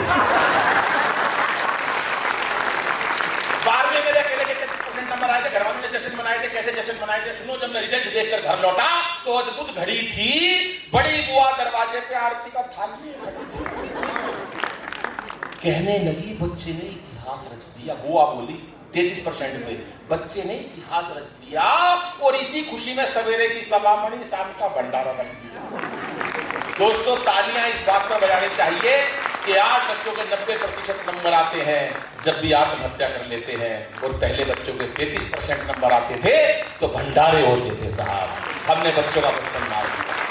बड़ी बुआ दरवाजे पे आरती का थाल लिए खड़ी थी, कहने लगे बच्चे ने इतिहास रच दिया। इसी खुशी में सुबह की सलामणी, शाम का भंडारा रख दिया। पिताजी ने पूरे घर में सफेदी करवा दी और मार्कशीट शीशे में चढ़वा के ड्राइंग रूम में चढ़वा दी। रिश्तेदारों को दिखाऊंगा 33% आए। कविता का सबसे पावरफुल पंच देता हूं और आपका आशीर्वाद और प्यार चाहता हूं। दादी माँ ने तो यहाँ तलक कह दिया, दादी माँ ने तो यहाँ तलक कह दिया। अब जब तक इस बच्चे की पढ़ाई चलेगी, घर में देसी घी की अखंड जोत जलेगी। बहुत आभार व्यक्त करता हूं साहब। ये अलग बात है पढ़ाई बीच में छुड़वानी पड़ी। डीएफ साहब 6 महीने से पहले जोत बुझानी पड़ी, लेकिन ना कोई शिकवा ना कोई गिला। दाखिला आखिर कॉरेस्पॉन्डेंस में मिला, क्योंकि हमारे समय में बच्चे पढ़ाई से बिल्कुल नहीं घबराते थे। एक कक्षा में कई साल लगाते थे, और कई बच्चों के तो रिश्ते भी स्कूल के थरू आते थे। ये राजा काल की शादी स्कूल से हुई है कि छठी में पढ़ता 24 साल का ढींग हो गया। हमारे समय में बच्चे पढ़ाई से बिल्कुल नहीं घबराते थे, एक कक्षा में कई वर्ष लगाते थे, कई बच्चों के तो रिश्ते भी स्कूल के थ्रू आते थे, और कई बार तो भाई साहब सिलेबस तक एक्सपायर हो जाया करते, कई बार तो सिलेबस तक एक्सपायर हो जाया करते, बच्चे वही पढ़े रहते, साहब मास्टर रिटायर हो जाए, मास्टर रिटायर हो जाया करते। लेकिन जो बच्चे एक कक्षा में कई वर्ष लगा दिया करते, उन्हें अगले साल कक्षा का मॉनिटर बना दिया करते। जो बच्चे एक कक्षा में, अब रैंक कहां तक पहुंचेगा एक व्यक्ति का आईक्यू चेक करता हूं, जो बच्चे एक कक्षा में कई वर्ष लगा दिया करते, उन्हें अगले साल कक्षा का मॉनिटर बना दिया करते, वही बच्चे आज देश के विजेता बन गए, और उस टाइम के सारे मॉनिटर आज देश के नेता बन गए, और उस टाइम के सारे मॉनिटर आज देश के नेता बन गए। लेकिन आजकल के बच्चे जाने किस तनाव में रहते हैं, आजकल के बच्चे अरे जाने किस तनाव में रहते हैं, हर वक्त एक अभाव में रहते हैं। बच्चों का बचपन बस्ते के बोझ तले दब गया, और माँ बाप का प्यार कंप्यूटर, टीवी व मोबाइल की भेंट चढ़ गया। माँ बाप सर, एक 3 मिनट की कविता आपका आदेश है, पर मैं एक बात मानता हूं, यहां से लेकर पीछे तक जितने मन से आप लोग सुन रहे हो, वास्तव में आप बधाई के पात्र हो। मैं पूरी टीम की तरफ से पुनः आपका आभार व्यक्त करता हूं, क्योंकि ये आज़ादी का महोत्सव है, और कविता बैठी है तो उसके सामने वो अपना जो उनका वीरस्थ अंदाज है वो बेहतरीन है, और आप जब सुनेंगे आपको अच्छा लगेगा। लेकिन अमृत महोत्सव में मुझे भी मेरा दायित्व बनता है, क्योंकि ये कवि सब मेरे छोटे भाई हैं। वह राधाकांत देश का एक बड़ा कवि है, बहुत अच्छा संचालन कर रहा है। उपेंद्र पांडे जिसने पूरी टीम जुटाई है, आज पूरे देश में बढ़िया काम कर रहा है। ऋचा जी को मैंने पहली बार सुना, लेकिन बहुत बेहतरीन वो लिखती है, उनकी किताब भी बहुत ज्यादा प्रचलित है।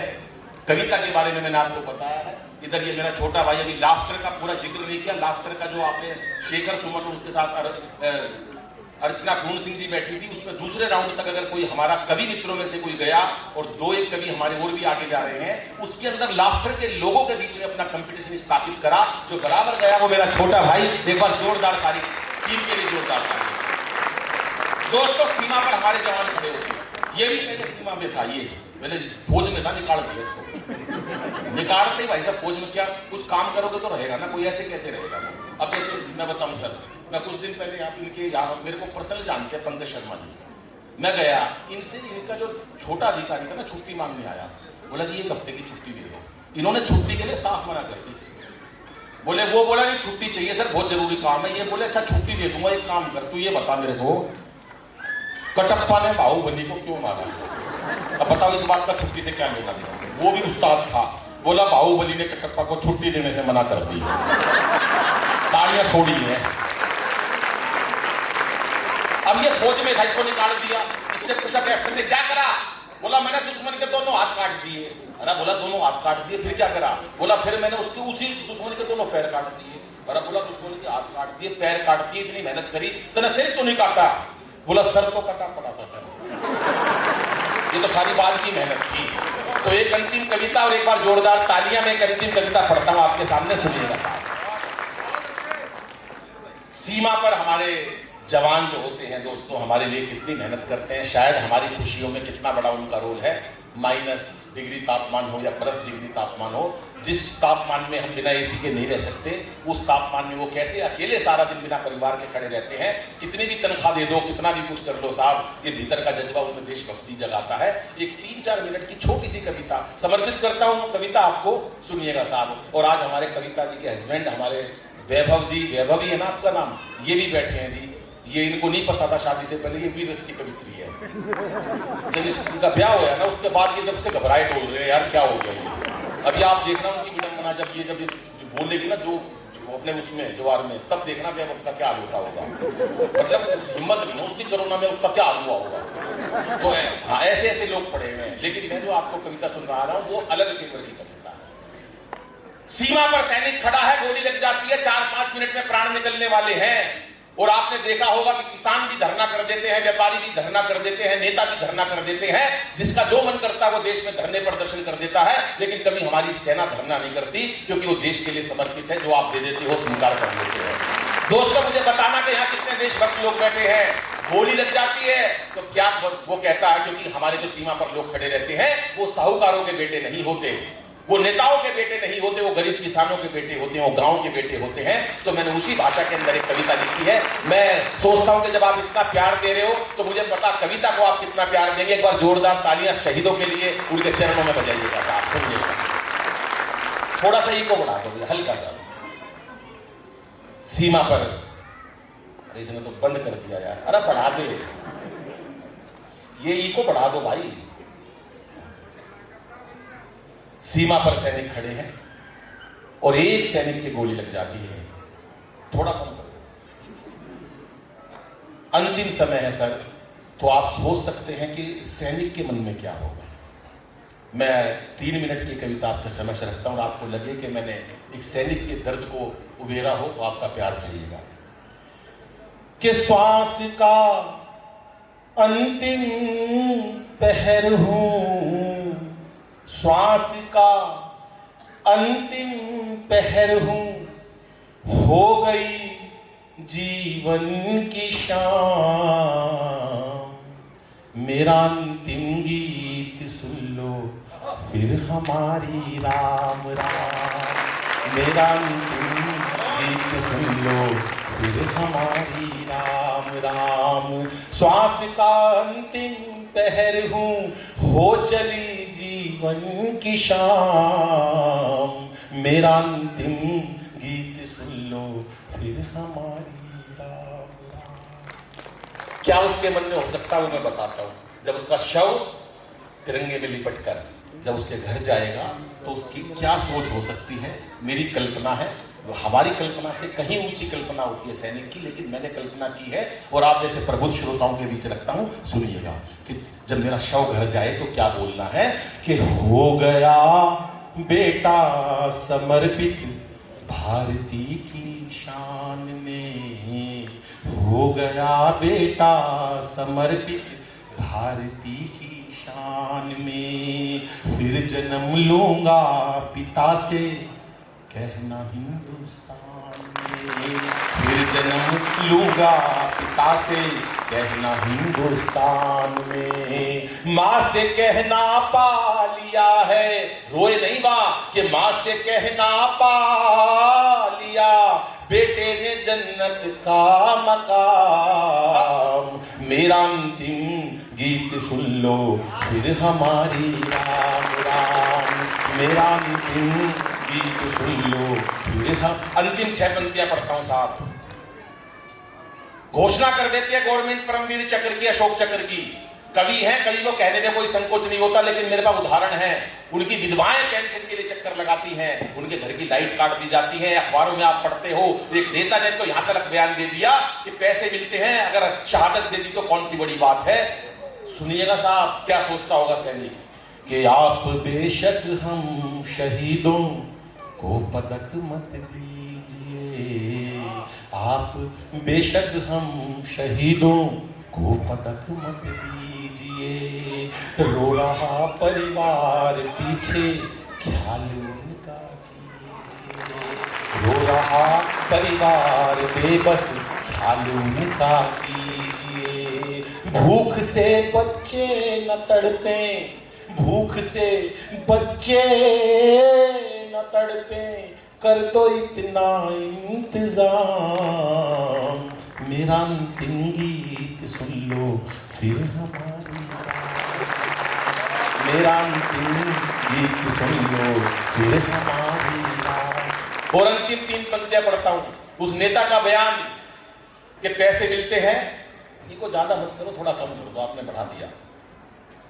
नेता का बयान आया कि आप पैसे मिलते हैं 2-2 लाख रुपए, 1-1 लाख रुपए, तब आप कहीं जान देते हो। मैं उनसे पूछता हूं नेताओं से, आपको 5 लाख 10 लाख महीना देते हैं, आप खड़े होकर दिखाओ सर। ये जज्बा भगवान दिल में लगकर भेजता है। आज वो सैनिक वहां बैठे हैं तो हम खुशियां मना रहे हैं साहब। अंतिम 3 पंक्तियां पढ़ता हूं और आप देखना सैनिक को कैसे जज्बा भीतर भगवान भर के भेजता है। आपको अगर लगे तो एक बार सारा सदन सैनिकों के लिए जोरदार तालियां बजाना। आपको लगे तो उनके चरणों में आप 3 पंक्तियां सुनिएगा, उसके बाद अपनी प्रतिक्रिया दीजिएगा। सुनिएगा। अब उसे पता है कि आखिरी 1 मिनट है कि धड़कने अब गीत वंदे मातरम गाने लगी। धड़कने अब गीत वंदे मातरम गाने लगी। अलविदा ए दोस्तों नींद सी आने लगी। अलविदा है दोस्तों अब नींद सी आने लगी। मूंद कर आंखें करूं मैं, उसका जज्बा देखना और तालियों से उठी अंबार कि मूंद कर आंखें करूं मैं उस तिरंगे को सलाम। मेरा अंतिम गीत सुन लो फिर हमारी राम राम। श्वास का अंतिम पहर हूँ हो गई जीवन की शाम। मेरा अंतिम गीत सुन लो फिर हमारी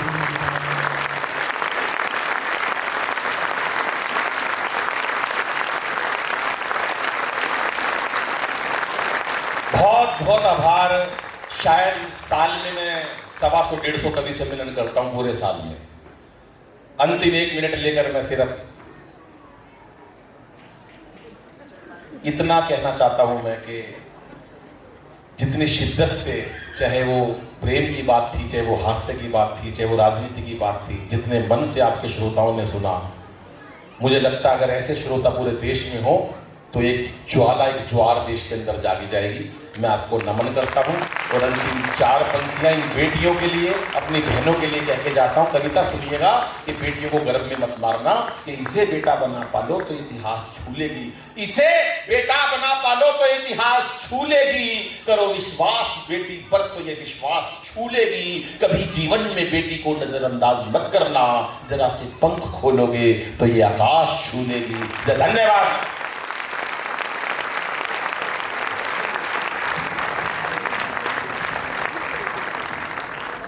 बहुत ही जानदार और शानदार काव्य पाठ आदरणीय अनिल अग्रवंशी जी ने किया। मैं चाहता हूं और एक बार जोरदार तालियां आप उनके सम्मान में बजाएं।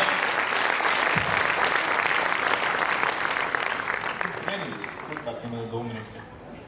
मैं पढ़ने आया ही नहीं। हाँ, इनको लगा कि वापस अब ये भी पढ़ेगा, मैं कोई पढ़, लेकिन अनिल अग्रवंशी जी ने अंतिम पंक्ति कहकर 20 बार सुनाया है ना। आपने नोट किया, मैं नोट कर रहा था, लेकिन मैं समय नहीं लूंगा क्योंकि समय की सीमा है। आपको कविता तिवारी जी को भी सुनना है, मेरी बड़ी बहन है, आप सुनिएगा इस तेवर में, आपको बहुत अच्छा लगेगा। अब लेकिन मैं इसलिए यहाँ पर खड़ा हुआ हूँ कि जो हमें बहुत देर से आपके बीच में बुला रहे हैं, सबको बारी बारी से, सरस्वती वंदना से कवि सम्मेलन शुरू हुआ, अनिल अग्रवंशी जी तक पहुंचा है। जो इस प्रोग्राम का बेहतरीन संचालन कर रहे हैं राधाकांत पांडे जी, मैं उनको बुलाना चाहता हूँ। और मैं अब कोई हास्य की बात इसलिए नहीं करूंगा क्योंकि जहां पर अनिल अग्रवंशी जी ने जिस गीत पर छोड़ा है, मुझे लगता है वहीं से राधाकांत पांडे जी इसको आगे ले जाएंगे। और देखिए, सैनिक की बात कर रहे थे, मुझे तो याद आता है कि सेना के जवान में और हम में केवल एक पंक्ति का फर्क है। आपका आशीर्वाद मिलेगा मुझे। सेना के जवान में और हम में केवल एक पंक्ति का फर्क है। हम वेतन के लिए काम करते हैं और सैनिक वतन के लिए। तमाम अतिथि बैठे हुए हैं, आदरणीय पंकज जी बैठे हुए हैं। मैं चाहता हूं, ये कार्यक्रम लगभग 7:45 बजे शुरू हुआ था और ये समय हो चुका है, लेकिन अभी भी पंडाल पूरी तरह से भरा हुआ है। अगर आप सब इस श्रेष्ठ कार्यक्रम से सहमत हो तो एक बार तालियों के साथ इस आयोजन के लिए मैं अपनी बात प्रारंभ करूं, उसके पहले 4 पंक्तियां आपके सम्मान में पढ़ना चाहता हूं। और कि जीवन में कर्म भी प्रभावहीन हो रहा था, जागृत हुआ ही नहीं, भाग्य ऐसे सो गया। उपमा मिले न कोई नवगीत को हमारे, ऐसा लगा कविता से अनुप्रास खो गया। बरसों से बंजर पड़ी हुई अचानक ही दिलों में हमारे कोई भाव गीत बो गया। और अगर बात मन तक पहुंचे तो तालियों के साथ मेरी बात का अनुमोदन करिएगा कि बरसों से बंजर पड़ी हुई अचानक ही दिल में हमारे कोई भाव गीत बो गया। चाह तो थी जिंदगी को उत्सव बना किंतु मिलना ही आपसे महोत्सव सा हो गया। और अब अपने मूल तेवर की ओर लौटता हूं कि 3 अंजुली से 3 लोग भी सहर्ष दे दे कान्हा को सुदामा का निवाला लेके आए हम। आप सब कृष्ण की परंपरा के लोग हैं और मैं सुदामा की परंपरा का व्यक्ति आपसे निवेदन करना चाहता हूं कि 3 अंजुली से 3 लोग भी सहर्ष दे दे कान्हा को सुदामा का निवाला लेके आए हम। ज्ञानियों के हेतु दिव्य गीता का कराने ज्ञान काव्य रसिकों को मधुशाला लेके आए हम। प्रेम से समस्त सृष्टि का हृदय जीतने को एक सूत्र में पिरोने माला लेके आए हम। लाए तो है गांधी के अहिंसावादी मूल्य किंतु तेवर भगत सिंह वाला लेके आए हम। और रोहित भाई ने बात की कि हम लोगों में और सेना के जवानों में एक फर्क है। हम वो वतन के लिए काम करते हैं, हम वेतन के लिए काम करते हैं। पिछले दिनों एक विवाद उठा, तब 4 पंक्तियां मैंने निवेदन करने का प्रयास किया है। अगर बात मन तक पहुंचे तो बताइएगा कि हंसते हुए लहू की एक एक बूंद दे दी, सोच के बताना कभी कष्ट ऐसे भोगे क्या। हंसते हुए लहू की एक एक बूंद दे दी, सोच के बताना कभी कष्ट ऐसे भोगे क्या। राष्ट्र है खा के अन्न जिस मातृभूमि का बड़े हुए हो, खा के अन्न जिस मातृभूमि का बड़े हुए हो, उसके हुए न तो किसी के और होगे क्या। राष्ट्र की सुरक्षा सेवा का परम लक्ष्य भूलो, आज ही समूचे निज स्वार्थ साध लोगे क्या। और सहमत हो तो बताइएगा, आपकी तालियां इस बात का प्रमाण होनी चाहिए कि आप किस पक्ष के साथ हैं। मैं निवेदित करता हूं कि राष्ट्र की सुरक्षा सेवा का परम लक्ष्य भूलो, आज ही समूचे निज स्वार्थ साध लोगे क्या। लड़ना था कि देश हेतु लड़ना था शत्रुओं से किंतु आप, देश हेतु लड़ना था शत्रुओं से किंतु आप, वेतन की आग में वतन फूंक दोगे क्या। की आग में वतन फूंक दोगे क्या। कि राष्ट्र हेतु जानना हो निज कर्म का महत्व। हमारे कुंबे के एक बड़े कवि हुए, उन्होंने लिखा, दे दी हमें आजादी बिना खड़क बिना ढाल, साबरमती के संत तूने कर दिया कमाल। सिक्के का एक पहलू ये था, लेकिन मुझे ऐसा लगता है कि किसी की लकीर बड़ी करने के लिए ये आवश्यक नहीं है कि किसी दूसरे की लकीर को छोटा किया जाए। ये उन शहीदों का अपमान होता है मेरी नजर में, जिन्होंने 7 दिन 7 रात सागर को तैरकर पार किया, क्योंकि हम सब ऐसे उत्सव और महोत्सव मना पाए, राष्ट्र की आजादी का वो दिवस आ सके। उन्होंने अपना सर्वस्व न्यौछावर कर दिया। तब पंक्तियां निवेदित करता हूं कि राष्ट्र हेतु जानना हो निज कर्म का महत्व, पूछिएगा जाके कभी किसी देश भक्त से, लोक के निमित्त कैसे हड्डियां भी दे दे दान, भाव तो समझिएगा जाकर विरक्त से। शांति का प्रयास करना तो ठीक है, परंतु कैसे बात कीजिएगा किसी उन्मत्त से। शांति का प्रयास करना तो ठीक है, परंतु कैसे बात कीजिएगा किसी उन्मत्त से। क्रांतिकारियों ने ये बताया यूं नहीं मिली है आजादी की कीमत चुकाई गई रक्त से। और अब देश के सामने जो सवाल है, शुरुआत में मैंने एक बात कही थी, वहीं से मैं आगे इस बात को कहता हूं कि किसी ने उम्र काटी रात दिन सूखे निवालों में, तरसता है अंधेरे से कोई आने उजालों में।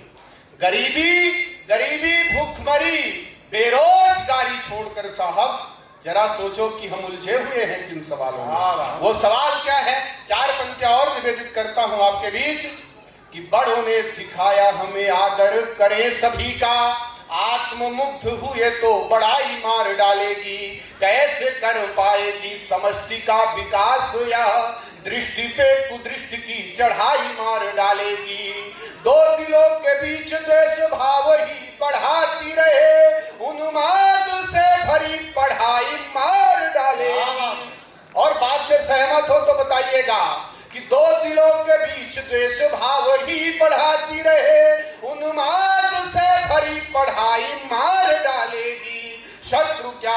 बिगाड़ लेगा हमको हमारी खुद जाति और धर्म की लड़ाई मार डालेगी। और समय की अपनी मर्यादा है। इस कार्यक्रम को, ये इस कार्यक्रम का गौरव है। मैंने कहा था यह कार्यक्रम अपने आप में ऐतिहासिक हो रहा है, क्योंकि इस कार्यक्रम का आगाज भी मां बीणा पाणी की भरत पुत्री से हुआ, समापन भी इस कार्यक्रम का वहीं से होगा। लेकिन मैं 4 पंक्तियां और पढ़ना चाहता हूं।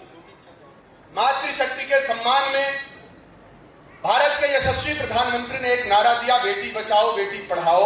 मैं उस बात को आगे बढ़ाते हुए केवल एक आग्रह करना चाहता हूं भारत सरकार से और आप सबके बीच ये पंक्तियां रखता हूं। अगर आप सब इस बात से सहमत हो तो मातृशक्ति का विशेष स्नेह चाहती है ये पंक्तियां। आदरणीय सर बैठे हुए हैं और तमाम आप सब प्रबुद्ध लोग बैठे हुए हैं। मेरा ये दायित्व है, क्योंकि मैंने कभी लिखा कि किसी के प्रति समर्पण का नियत आधार भी तो हो। अगर कुछ बोलना चाहे तो सोचे सार भी तो हो। विचारों से रहे हम आधुनिक बेहद जरूरी, पर स्वयं की संस्कृति के प्रति हृदय में प्यार भी तो हो। ये हमको तय करना है साहब। तब मैंने पंक्तियां निवेदित की कि देख अपराधियों की रूह का पुजाए ऐसा दंड का विधान संविधान में तो लाइए, गाइएगा गीत मीत विश्व गुरु वाले, किंतु दामन में लगे ऐसे दाग को मिटाइए कि आंगन की तुलसी के मान को बचाने हेतु शास्त्र छोड़ दीजिएगा शस्त्र ही उठाइए। आंगन की तुलसी के मान को बचाने हेतु शास्त्र छोड़ दीजिएगा शस्त्र ही उठाइए। पढ़ना पढ़ाना देख लेंगे बाद में हुजूर, पहले नर भक्षियों से बेटियां बचाइए।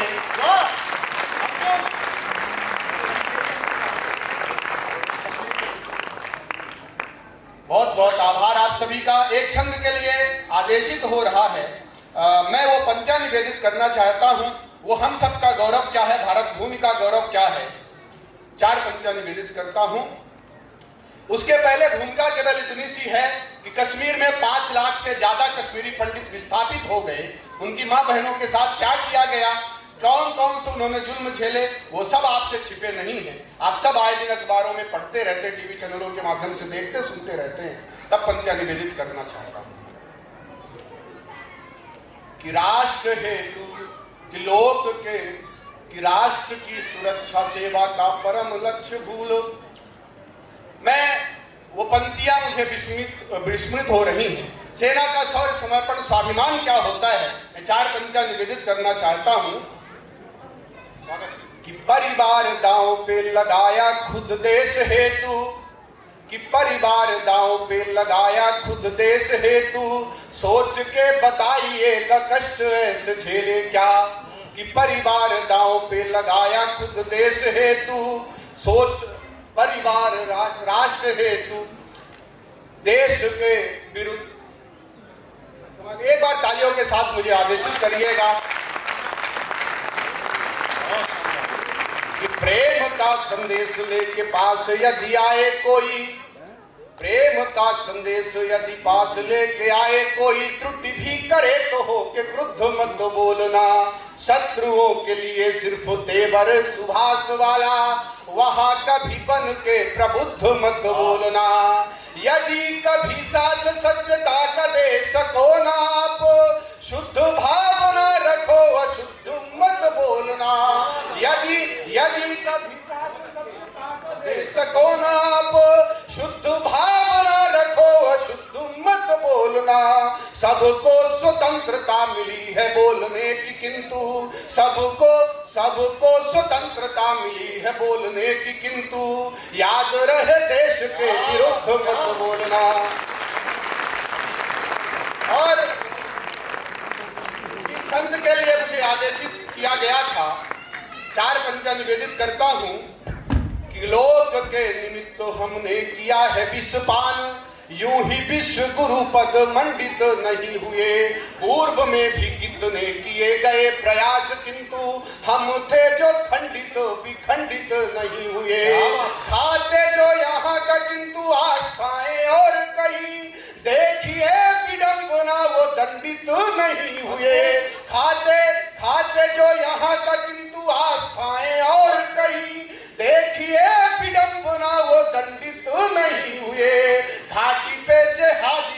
यातना के बावजूद उन्मादी कश्मीरी पंडित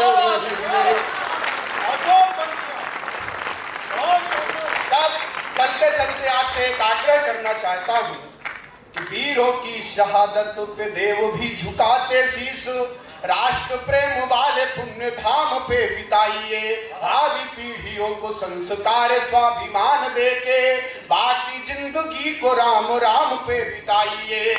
महफिल में जाम छलकाना व्यर्थ छोड़ी से, पाई जो जवानी कुछ काम पे बिताइए। महफिल में जाम छलकाना व्यर्थ छोड़ी से, पाई जो जवानी कुछ काम पे बिताइए। जिनसे तिरंगा लहरा रहा है वक्त हो तो एक शाम उनके भी नाम पे बिताइए।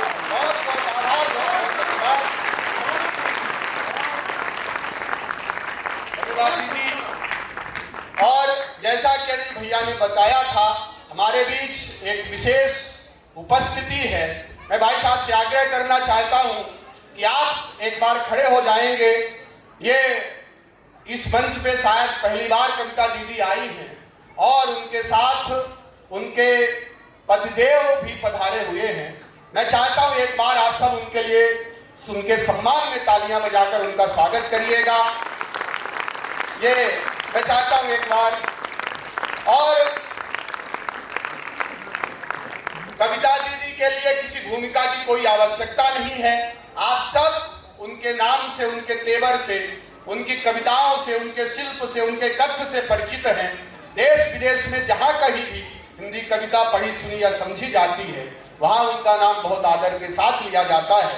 इतनी कम उम्र में हिंदी कविता की जितनी सेवा उन्होंने की है, मुझे लगता है मेरी पीढ़ी के कवियों में वो अपने आप में कहीं एक मानक है, कहीं अपने आप में एक आदर की बात है, सम्मान की बात है।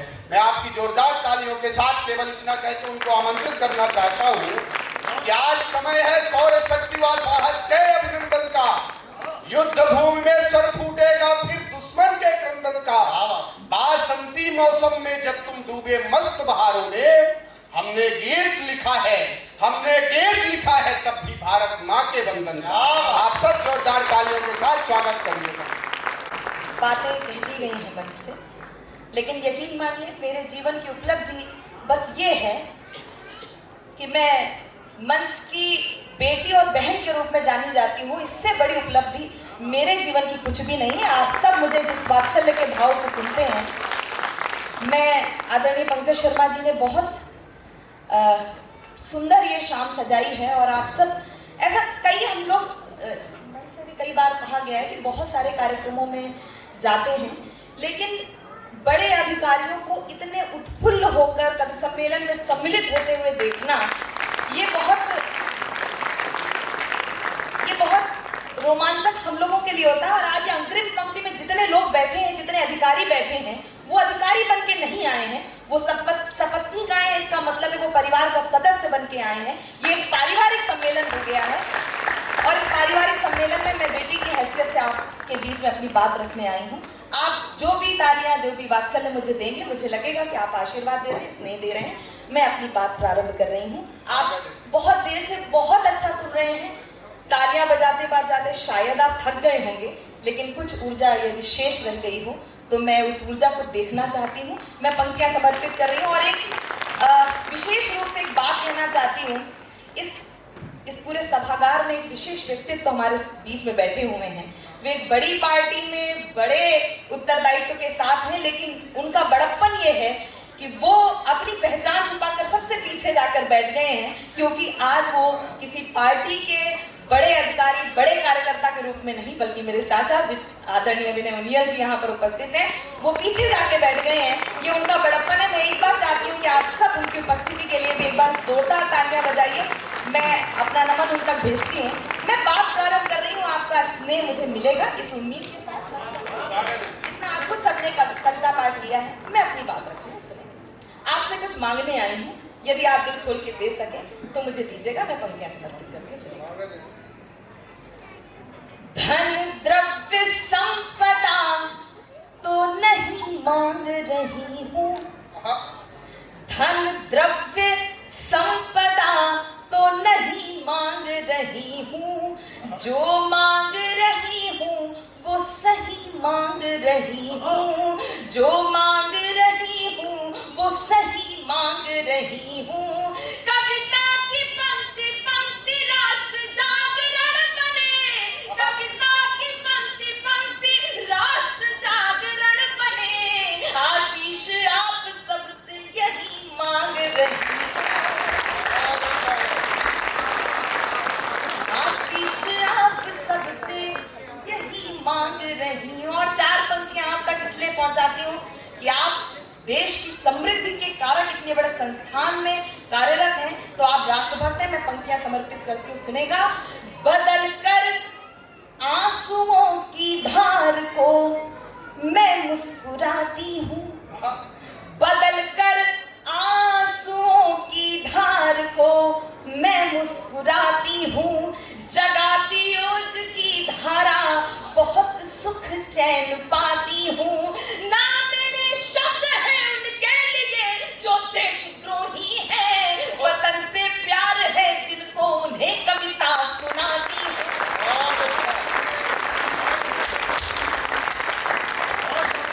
मैं आपकी ऊर्जा को बहुत नमन करती हूँ, बहुत आभार।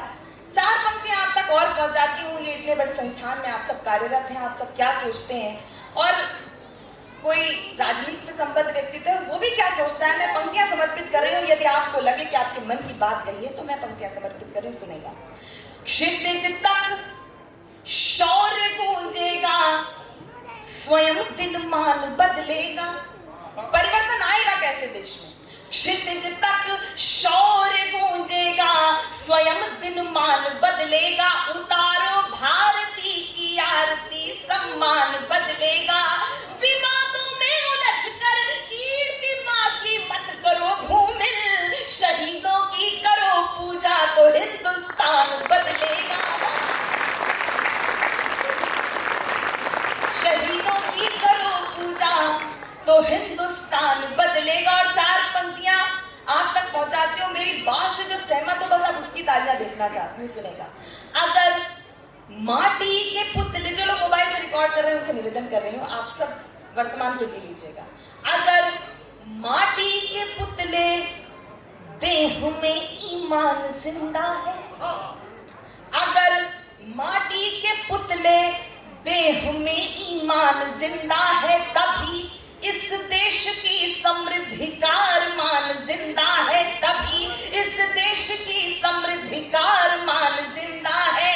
ना भाषण से है उम्मीदें, ना वादों पर भरोसा है, शहीदों की बदौलत मेरा हिंदुस्तान जिंदा है।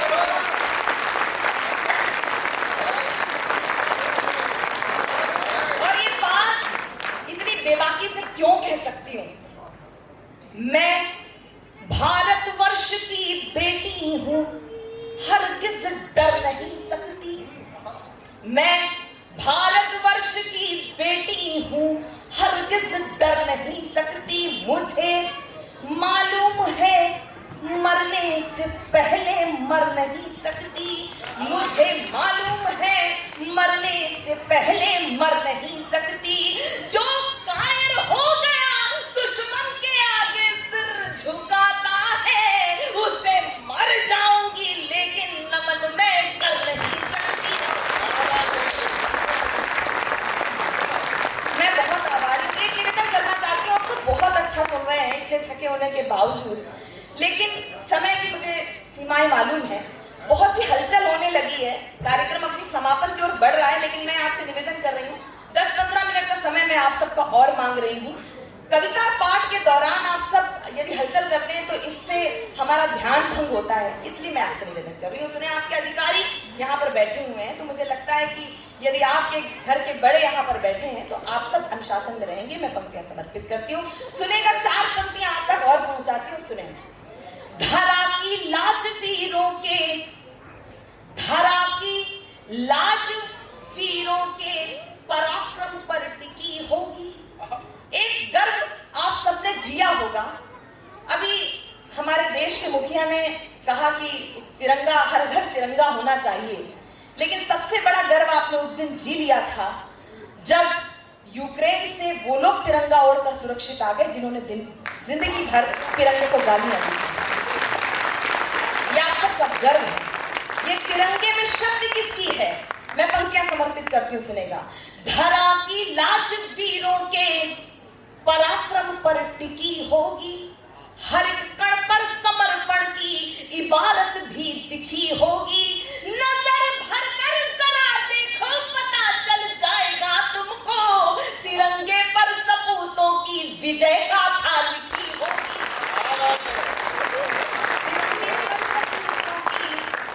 विजय गाथा लिखी होगी। एक छोटा सा गीत आपके बीच में पढ़ रही हूँ, उससे पहले 4 पंक्तियां सुने। काया में देशभक्ति का प्रवाह रहेगा, हर घर तिरंगा। ये तिरंगा किनकी बदौलत है वो पंक्तियां आप तक पहुंचा रही हूं।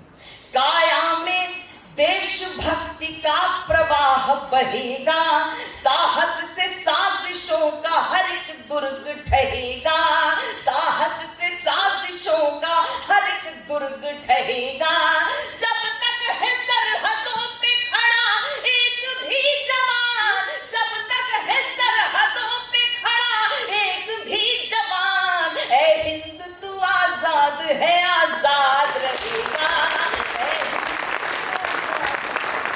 आजाद रहेगा। और आजादी का अमृत महोत्सव, मैं ये कह सकती हूँ कि अमृत महोत्सव, ये महोत्सव इसलिए है क्योंकि सरहदों से जवान आप तक अमृत पहुंचा रहे हैं। मैं पंक्तियां समर्पित करती हूँ, मैं उनके नाम समर्पित करती हूँ, वो आप सबको सरहदों पे खड़े होकर वर्दियों में तैनात होकर आपको आश्वासन दे रहे हैं। वो आश्वासन का गीत आप तक पहुंचा रही, सुने। राष्ट्रभक्ति का दीप जलाना सबको अच्छा लगता है, राष्ट्रभक्ति का दीप जलाना सबको अच्छा लगता है, जनगण मन का गीत सुहाना सबको अच्छा लगता है। जननी जन्मभूमि प्राणों से बढ़कर प्यारी होती है, देश प्रेमियों की खातिर सुरभित फुलवारी होती है। फिर भी प्रश्न खड़े होते थे जगह जगह विस्फोटों से, माँ तेरी संतानों को कैसी लाचारी होती है, माँ तेरी संतानों को कैसी लाचारी होती है। जब स्वदेश का बच्चा बच्चा वंदे मातरम गाएगा, जब स्वदेश का बच्चा बच्चा वंदे मातरम गाएगा, कोई भी आतंकी कैसे उग्रवाद अपनाएगा। अपना पूज्य तिरंगा नभ में, अपना पूज्य तिरंगा नभ में फहर फहर फहराएगा, जो इसकी तौहीन करेगा मिट्टी में मिल जाएगा।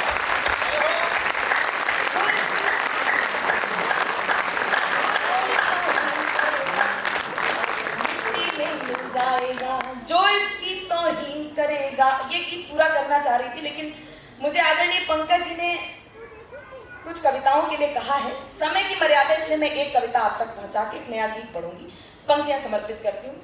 उनका आदेश है तो मुझे लगता है कि ये पूरे संस्थान का मेरे लिए आदेश होगा।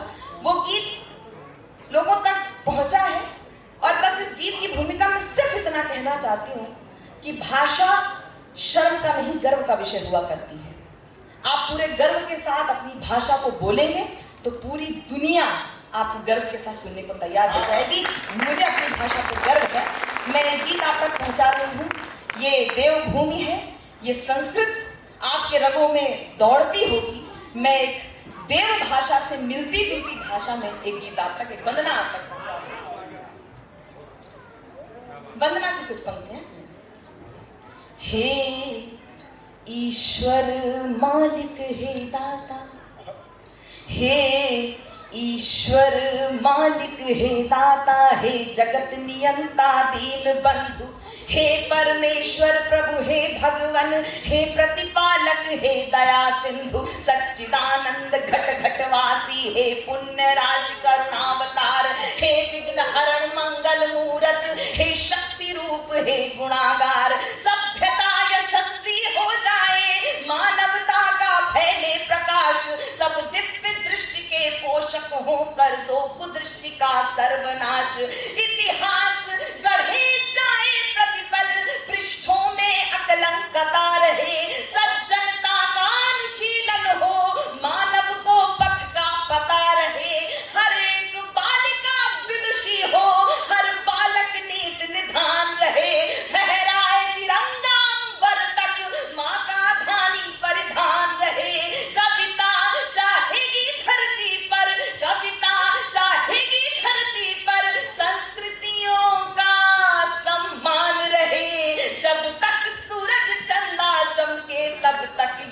हिंदुस्तान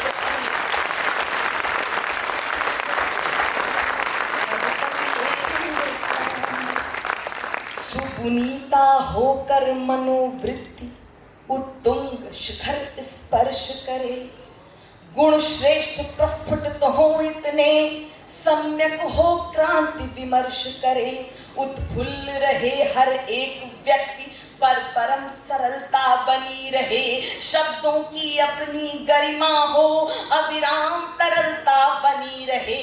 हे त्रिभुवन के पथुन्नायक, कोरोना हो या आपने बहुत सारी प्राकृतिक आपदाएं देखी हैं, आप सब ईश्वर से प्रार्थना कीजिएगा, हे त्रिभुवन के पथुन्नायक, आपदा प्रबंधन के स्वामी, हम विनत भाव कर बद्ध खड़े, सर्वेश्वर अंतर्यामी। हे नाथ सलाह करो सबको, जन जन हो जाए निर्विकार, विप्लवी घोष विध्वंस मिटे, खोलो सबके हित मोक्ष द्वार, नित नव किस लय विकसित प्रसून, अति स्वर्णिम सुखद विहान रहे, भ्रमरों का जिस पर झूम झूम अनगुंजित मधुरिम गान रहे, आरती भारती की उतरे, आरती भारती की उतरे, अर्पित तन मन धन प्राण रहे, जब तक सूरज चंदा चमके तब तक ये हिंदुस्तान रहे।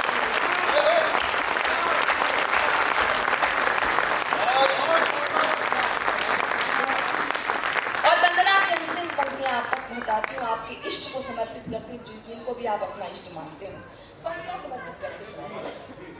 सारंग धनुर्धारी भगवन श्री राम भुवन भय दूर करो, हे चक्रपाणि कर कृपा दृष्टि, छल दंभ द्वेष को चूर करो, हे त्रयंबकेश्वर महादेव, हे नीलकंठ अवठरदानी, त्रैलोक्यनाथ रोको रोको, बढ़ रही नित्य प्रति मनमानी, सम्मोहन मारण वशीकरण, मेरे चाचा आप समझेंगे इसे, सम्मोहन मारण वशीकरण, उच्चाटन मंत्र प्रयुक्त दिखे, जिनके कारण भय व्याप्त हुआ भयहीन दिखे, भय मुक्त दिखे, अरिहंत तुरंत करो कौतुक, रोको अनर्थ की छाया को, मन प्राण सन्न सहमे सकुचे, क्या हुआ मनुज की काया को, अनुरक्ति बढ़े सीमाओं तक, लेकिन विरक्ति का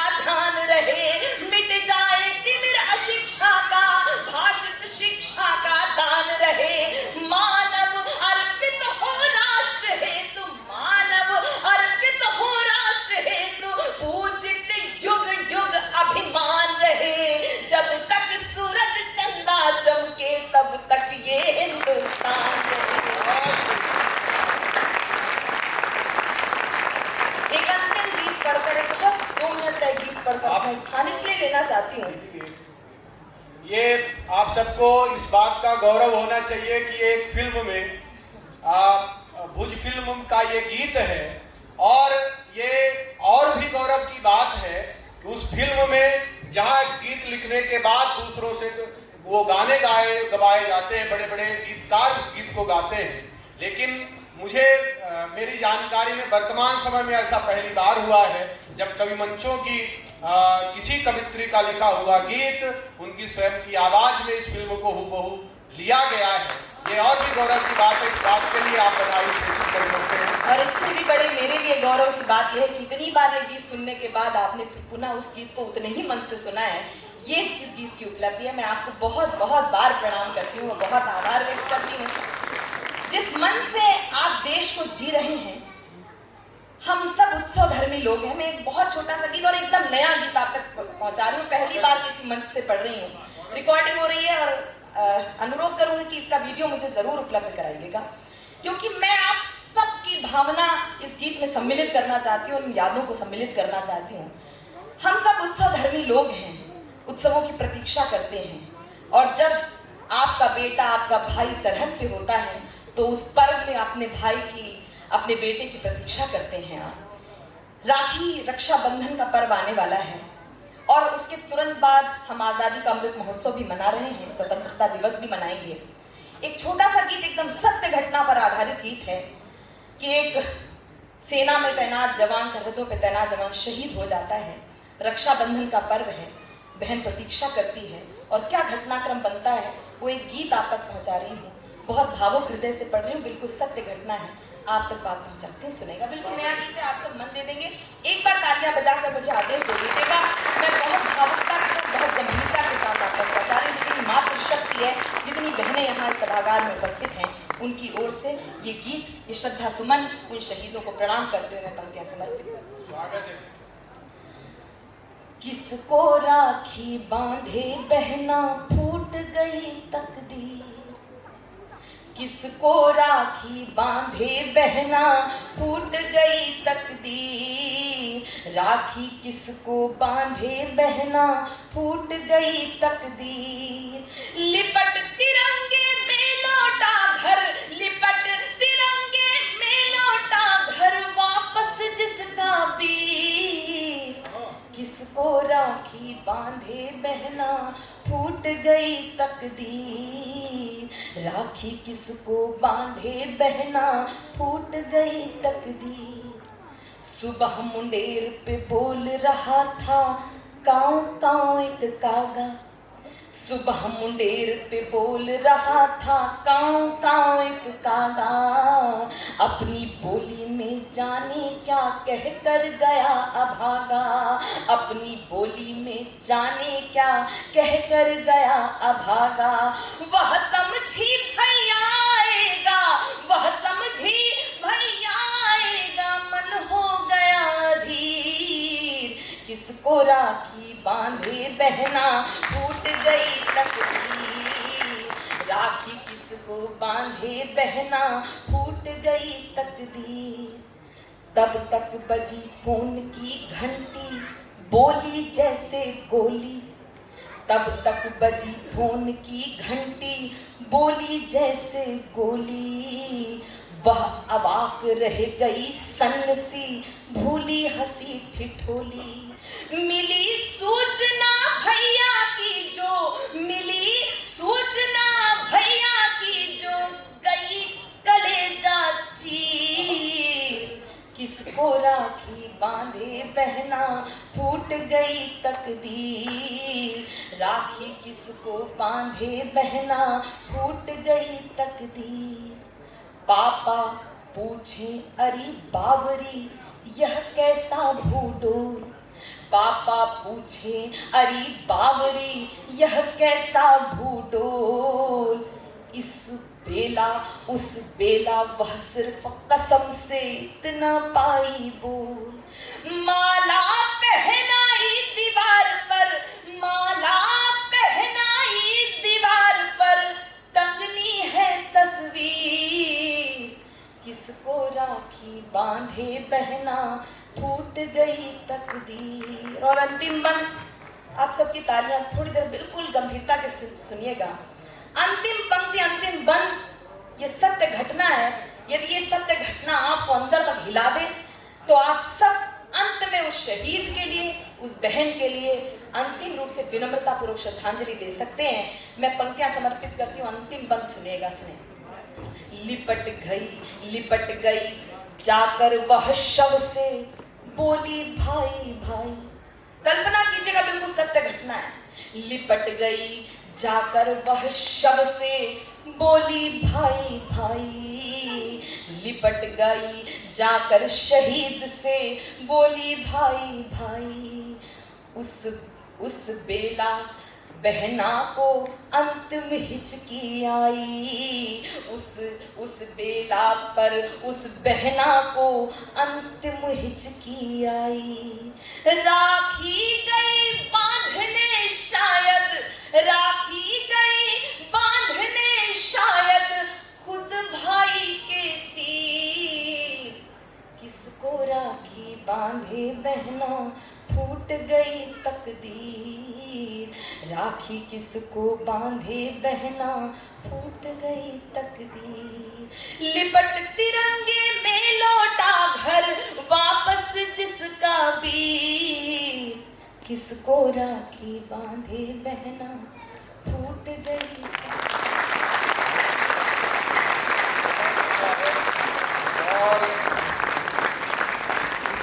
आयोजन आप आने वाले वर्षों में भी और लगातार इस प्रयास को करते रहिएगा। सीएमडी सर बैठे हुए हैं और सर भी बैठे हुए हैं। मैं पंकज जी से भी आग्रह करता हूं कि ऐसे उत्सव, ऐसे आयोजन बहुत आवश्यक हैं, क्योंकि संस्कार सुरक्षित रहेंगे। राष्ट्र के प्रति आप अपने दायित्व के प्रति अगर निर्वहन करने के प्रति अगर सचेत रहेंगे तो नई पीढ़ियां इससे प्रेरणा लेंगी और कहीं राष्ट्र और समाज के लिए इससे बेहतर और कुछ नहीं हो सकता। मैं केवल इतना कहना चाहता हूं कि तुम्हारे याद की चादर सदा सिलते रहेंगे, बगीचे में महकते पुष्प भी खिलते रहेंगे। अभी का साथ था केवल यही तक, मगर वादा है हम मिलते रहेंगे। बहुत आभार, बहुत बहुत धन्यवाद आपका। और आगे के लिए मैं पंकज जी जैसा कार्यक्रम की रूपरेखा हो, मैं पंकज जी को आमंत्रित करता हूं और आप सबसे विदा लेता हूं। एक बार जोरदार तालियों के साथ।